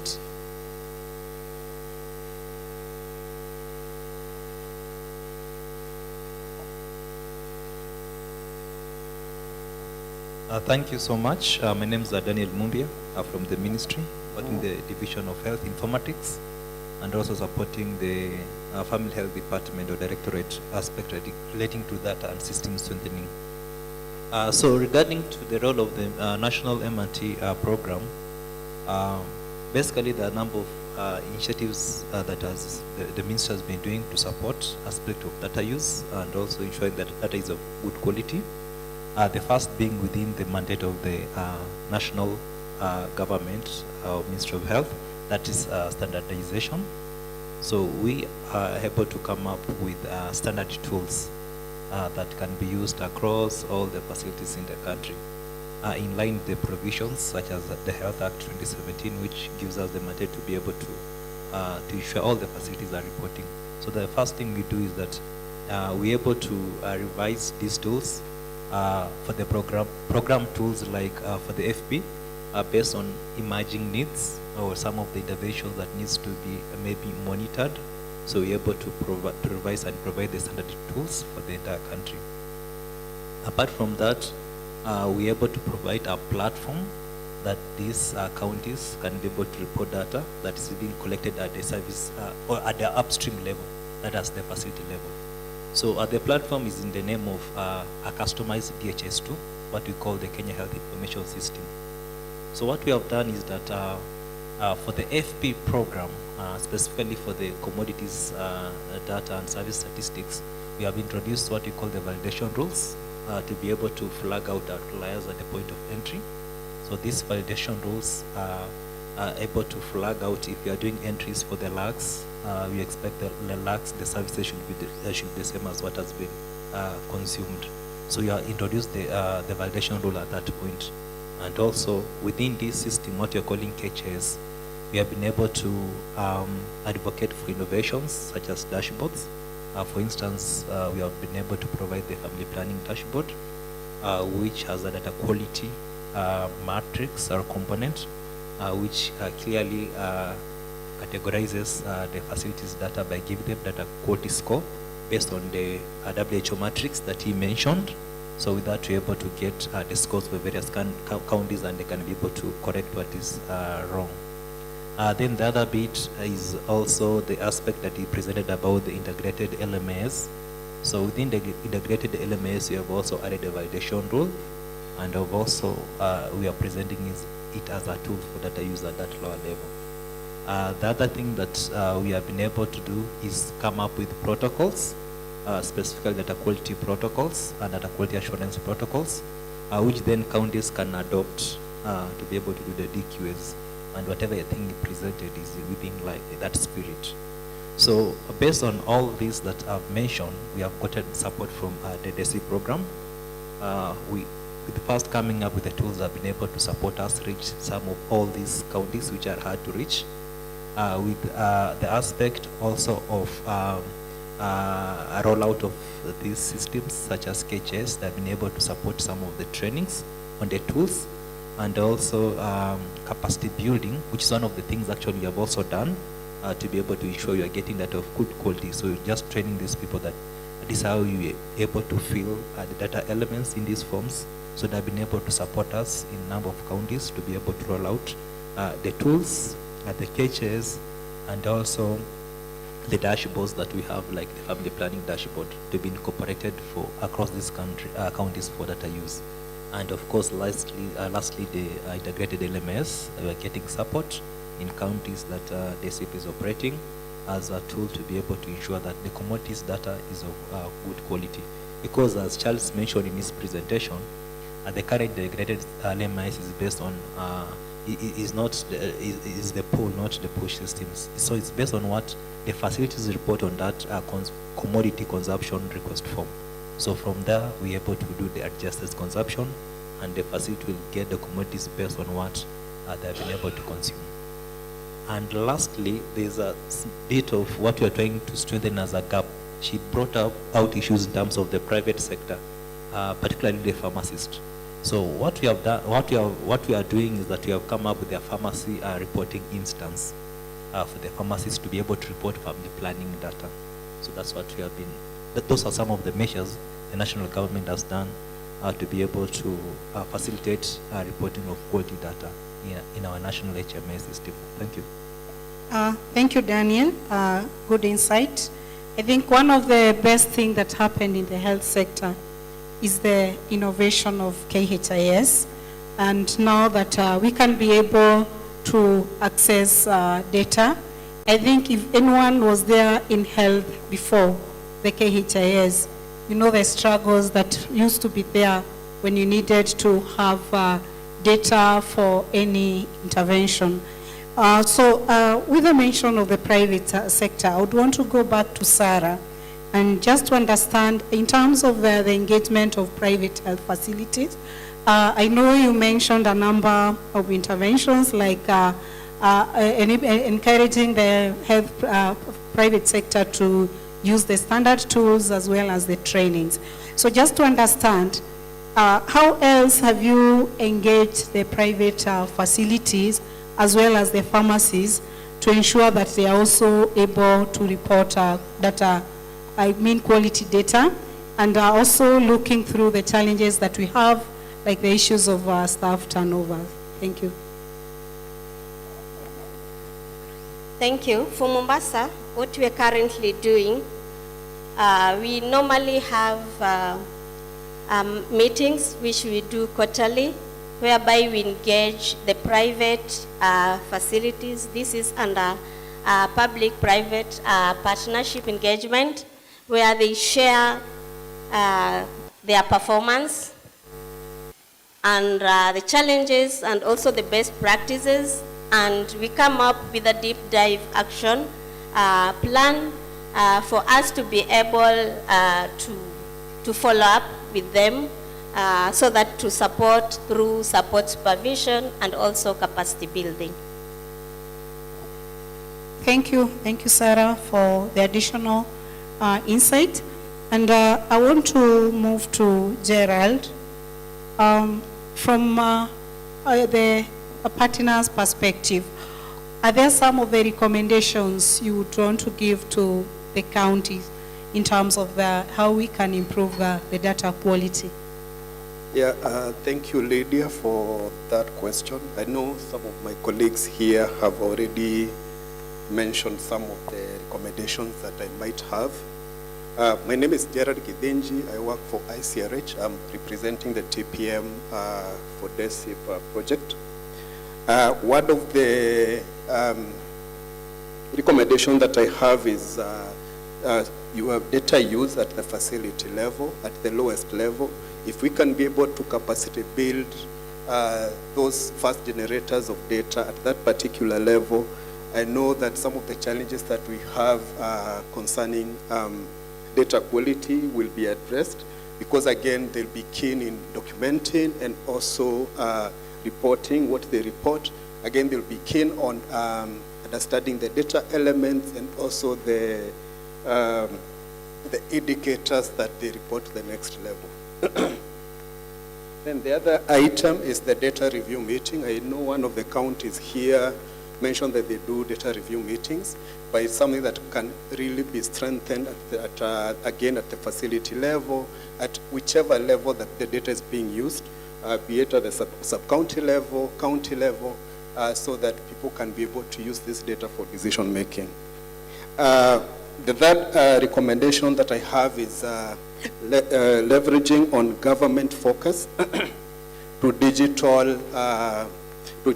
digitize health data, basically automation of health records at different levels, so that it can minimize some of the data errors that arise. This will highly improve the data quality, and in addition to making the data being available to those who need to make decisions using that particular data.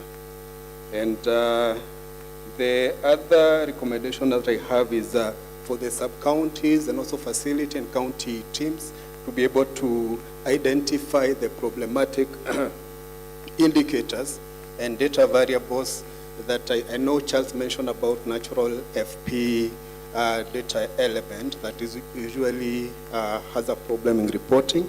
So if the county and the sub-county and also the facility stakeholders and also the partners can be able to identify these problematic indicators, and then they discuss these in forums such as the technical working groups, forums such as the in-charges meeting and any other monthly forum, then these indicators will be, and these challenges with indicators will be addressed. I think my last recommendation is on having regular data quality checks on KHIS. I know Daniel mentioned about that, the validation rules that we have on the KHIS. But beside that, I think the sub-county teams and the county teams can be doing the maybe monthly, quarterly quality checks, comparing what has been reported on KHIS, which again is being used for decision making, with what is available, what actually is in the facility level. So if that is done, then again, we'll be able to address some of the data quality issues that we have. Yeah, thank you. Yeah, thank you, Gerald, and thank you for reminding us about data use. And that one takes me to Elsie. What do you think can be done to ensure that data is used to make decisions?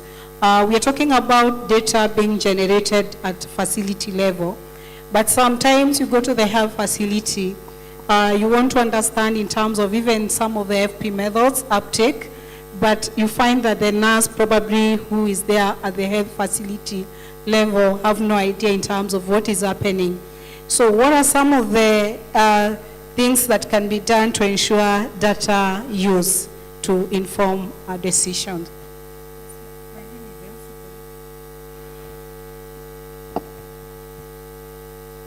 My name is Elsie Korir from Baringo County. I'm the County Health Records and Information Officer. Yeah, for that question on how the facilities can be able to use data for decision making, in our county, we have ensured that we use D4D, data for decision making, and we have cultivated a culture of information. So by doing this, the level 4 facilities, we have a right to KHIS. So they are able to generate data and use dashboard and visualizers in KHIS to share with program officers, and also share with the, like for level 4, share with HMT members, so that they can be able to, it will prompt them to ask themselves if they're doing well, and what they're not doing well, they can be able to action. The other issue also is for the level 2 and 3, that's the dispensaries and the health centers. Since most of them are unable to access the digital platform of KHIS, we have ensured that they're able to have run charts, apart from the run charts that we get from our partners, like the immunization chart, the RAMCA chart. They're able to just to come up with their own Manila charts. They enter data, the targets on monthly basis, looking at the baselines and the targets. So we have targets for the whole year, the annual year. And so on monthly basis, as we receive reports and as they document their reports, they're able to monitor if they're doing well or not. So that again prompts them to action. So for these, I think the facilities have been able to come up with their own actionable, like just having the enriches and outreaches to be able to reach to the targets. The other issue I would like to talk about on data for decision making is that these facilities have been able to do their budgeting, their planning, and priority interventions. If you look at their annual work plans, which feeds into the CIDP and the annual performance review for the county, the facilities are able to have their own targets, and from the data they generate, they're able to plan and have their priority interventions for next year, and also plan for targets to be able to do the next year. The other thing that we've leveraged in as Baringo County is to have the feedback mechanism. So we have feedback mechanism in, mostly we use WhatsApp. For the higher levels, like the county and the sub-county, they use WhatsApp. We're able to generate data and share the different types of data. For example, we do data triangulation. We look at the FCDRR, FPFCDRR. We look at the MOH 711. For the AR3, we look at the 729. We look at the MOH 731. Then we compare the two sets of data and share with the program officers. So they're able to prompt and ask, are we really getting it right? Where are we missing the point? Then we're able to clean our data, make it accurate and more reliable for all the stakeholders to use this data. And again, when we go to the facility level, we have the facilities discussing their data on the WhatsApp platform. As soon as the sub-counties receive this data, they're able to give feedback to the facilities. And that's where we can be able to do the commodity redistribution. We'll find one facility has more commodities than the other one, so we are able to do redistribution. So in our small way, like in the morning someone said, Baringo is a county of diversity. We might have some sub-counties that are doing so well. Then we have the other sub-counties that have issues in security and what have you. So we are just trying to balance. The other area, again, we've leveraged on is at the community level. So when they bring the reports and we have the health facility management committees, we have asked our facility in charges as the secretaries for those health facility committees to ensure that the data comes first, like they discuss data first. Before we start discussing about how we can do the fencing, how we can add something, can we discuss this, we use data to discuss other things, like how many referrals have you done? Do you think we'll need to put a lab here? How many mothers did we send for ANC profile to another facility? And also, from the discussions, like I said in the WhatsApp, the small facilities form their own QIT, so they assist each other. So thank you. Thank you, Elsie. Good insight there in terms of data use. I hope we can just scale all of us to our facility, lowest facility, that is dispensary level. Daniel, allow me to come back to you on one question in terms of data use. From where you sit, do you think there are missed opportunity in terms of data not being used?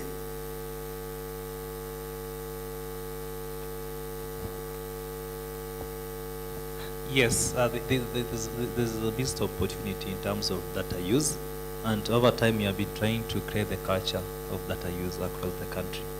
So with KHS, we realize it's not sufficient for them to go there and try to mine data and be able to go to Excel, do some analysis, correlation, and all that. So we've been able to introduce dashboards in KHS, and some of this dashboard, like the FP dashboard, basically, you go there, you find priority indicators for FP at a click of a button. So it auto-calculates everything, and for you as at account level, you're just able to pick your facility and be able to see how it's performing on key family planning indicators and be able to download that.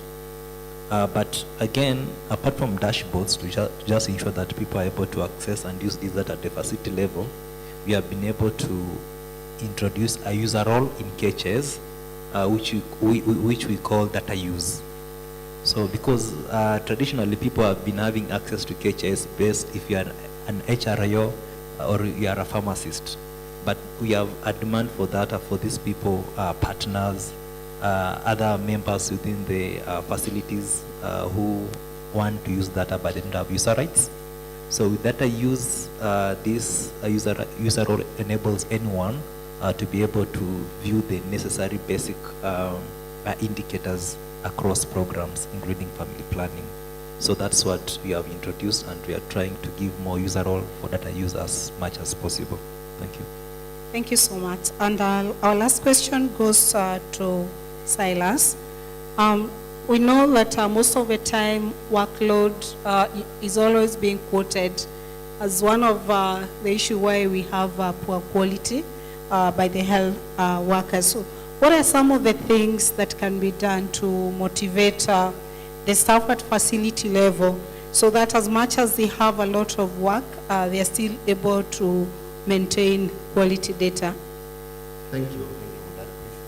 First, what I may say is that all of us, we wish to be comfortable very well. And I want, by saying that, I mean at the facility level, if we make our health workers comfortable with data, I think it was mentioned here that some facilities, they miss tools for health workers to struggle using data to improvise tools to capture this information.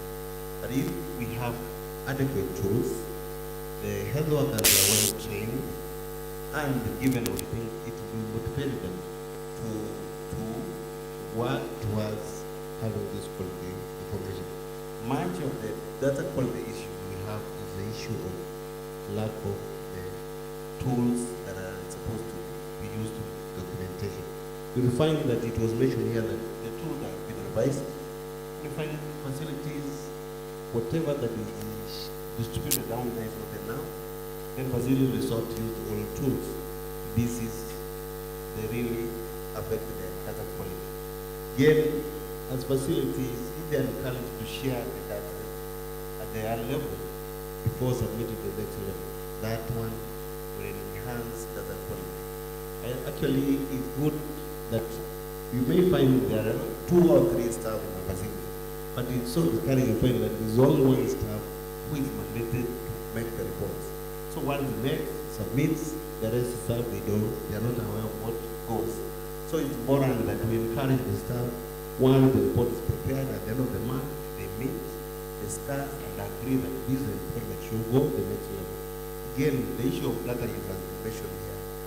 We, at the lower level, most facilities, they just forward the report to the next level to be used at the next level. But we need to encourage the culture of utilizing this information at the generation level. That's at the facility level, even at the community level. So that they need to be empowered to do at least a few analyses to identify areas where, like now, which areas we have, which commodities goes by, and try to know why the clients are preferring this commodity than the other, so that we can be able to make this decision.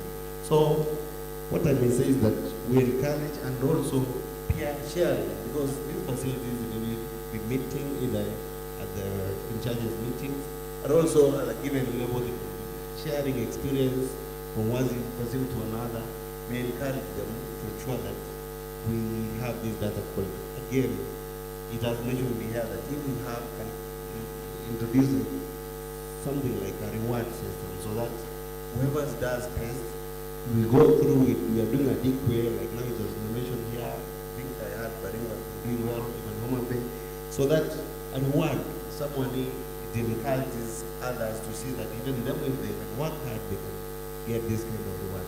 So we work together, and I think they'll realize that the qualification. Thank you so much. I want to appreciate the team of panelists. As I invite probably one question. I know our time is up, but I don't want to close anyone out. If there's any one question, there's a question there. If you can have someone to give the microphone.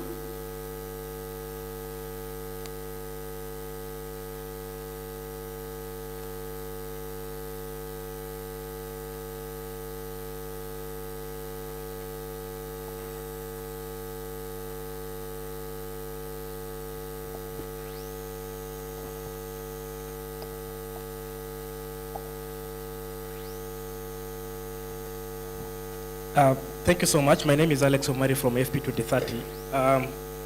This is a very rich panel.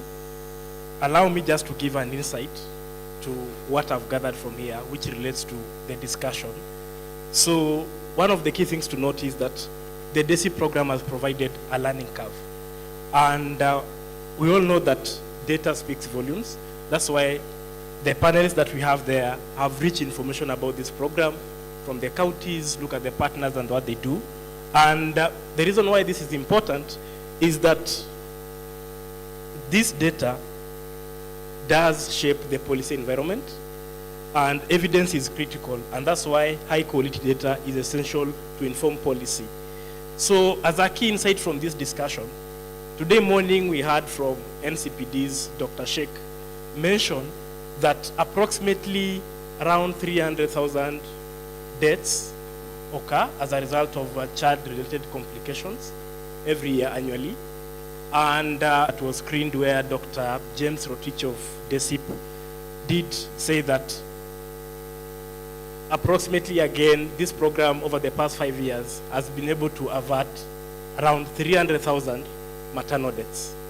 So looking this from a global FP perspective, what we are ideally seeing is that if you look at it from a whole scope, the Desip program has been able to avert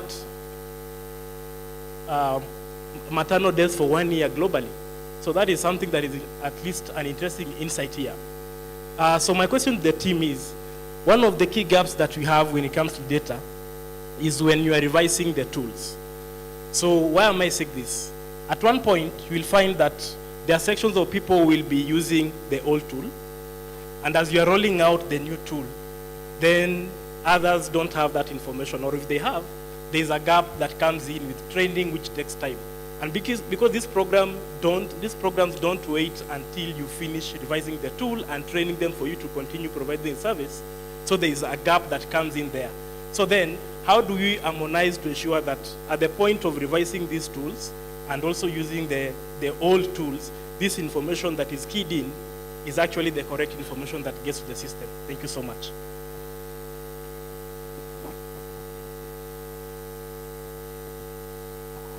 So we'll only take that last question, then we can close because of time. Thank you so much. My name is Steve Juma. So talking of data for decision making, I tie my question closely to this in terms of data harmonization. Most of the times while on the ground, we know various institutions targeting the same cohort. For example, the issues of teenage pregnancy.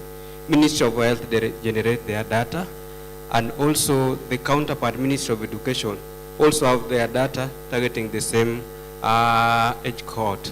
However, most of the time you'll find this data when you are in stakeholders meeting, this data conflicts. In terms of decision making, how do you ensure this data from the Ministry of Education, from Ministry of Health is harmonized, and a decision that is made is quite informed without any conflict? Thank you. Thank you. I will allow the two questions as they make their final remarks. I don't know, we don't have a lot of time. I would ask Daniel will speak about the revision of tools, and probably maybe one of the person from the county can talk about the harmonization as we do the closing remark. Thank you so much. On the revision of tools, the reason is that about harmonization, for the budget for the national government to be able to have all the facility, get the tools, is pegged on what we call the Kenya Health Sector Strategic. Whereas the tool for the entire country was around August 2020. That's when we did that. But in between, of course, is new interventions. Like what he pointed out, that in the current revision for FP tools, they're trying to address issues for even people with disability and other emerging issues for family planning. So you can't stop that, but it's difficult to make a case for the ministry to print tools for one program alone. So this year, the good news is that now we have revised our Kenya Health Sector Strategic Plan, which had expired. So with this revision, then it justifies for us to have some funds next year to print tools for the entire country. So that has been the overlap. So if we print the tools for the entire country, of course we archive the all tools at the facility level. But within the system, once we revise like the FCRR like we did this year, last year, we archived the digital version. So in terms of the customization in our system digitally, we are up to date, there's no conflict. But in terms of the hard copy, it's challenging to get a justification for funds to print for an individual program. But with the revision of KHSSP, we have gotten justification from Treasury that they will avail funds to print tools for the entire country across all the programs. Maybe the second question just to mention is that the source of the healthcare data for what is generated as service statistics, KHS, the Ministry of Education just has a line list for registry of learners, which might not tell the entire story. Some of these cohorts already have dropped out of school, and they might not tell you that they are pregnant. So it's always good to refer to the KHS and be in line, or even check with the county teams in that specific county. Because for you to be pregnant, I think there's confirmation from a healthcare worker who has that record. Thank you. Thank you, Daniel. Good feedback. Sarah, your closing remarks in 30 seconds. My closing remarks in as far as data quality is in Mombasa and at national level is that we should make data quality a business for all, from the community to the highest level. That if we work together and partner, and that we use data for decision making, even at the community level, then we'll go a long way having quality policymakers. Thank you. Elsie?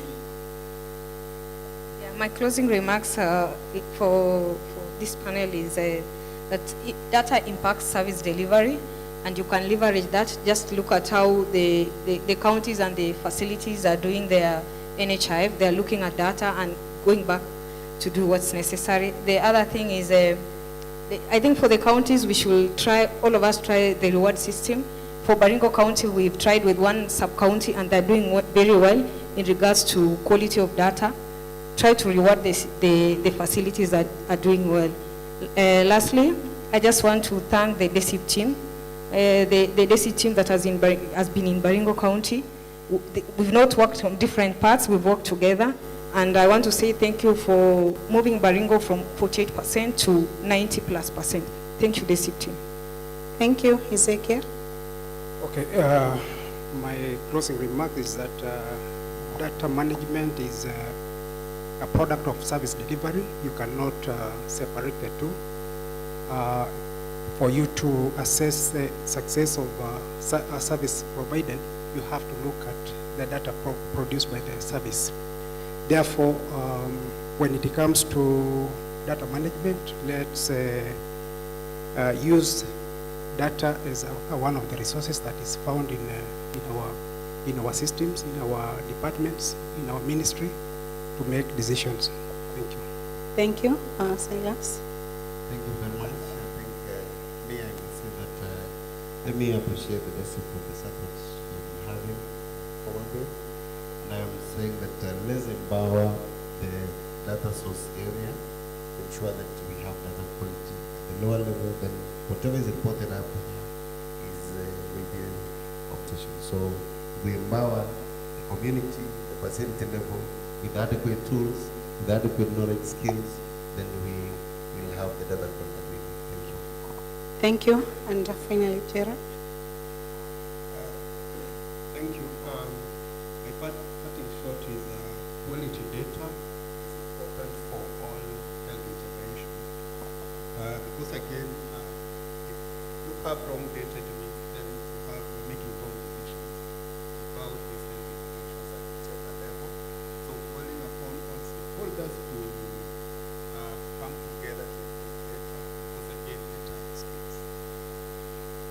Thank you. Thank you. Talking about quality data, because it is the data that help us to intervene, it is the data that help us to do policies, it is the data that help us to do all the work we do. All of us are seated here today because data was used and informed something, and that's what today you are doing. A lot of insights have come from this session, and I would encourage all of us. I know we've picked one or two things to ensure that we are able to pick whatever it is that we picked, that we can be able whatever we do. And I want to end with one of the quotes that without data, you just have an opinion. So most of the time we say a lot of things, but imagine most of the times we just have opinions. So let's ensure that whatever it is that we do, we are able to use data, because that way we have evidence to guide in terms of what we are doing. So thank you so much for the panelists. We appreciate your time. And join me in appreciating the team as they sit. All right, thank you for the panel. Thank you so much. Let's have a photo. We can just pause for a photo. There's a photo. Join us for a photo.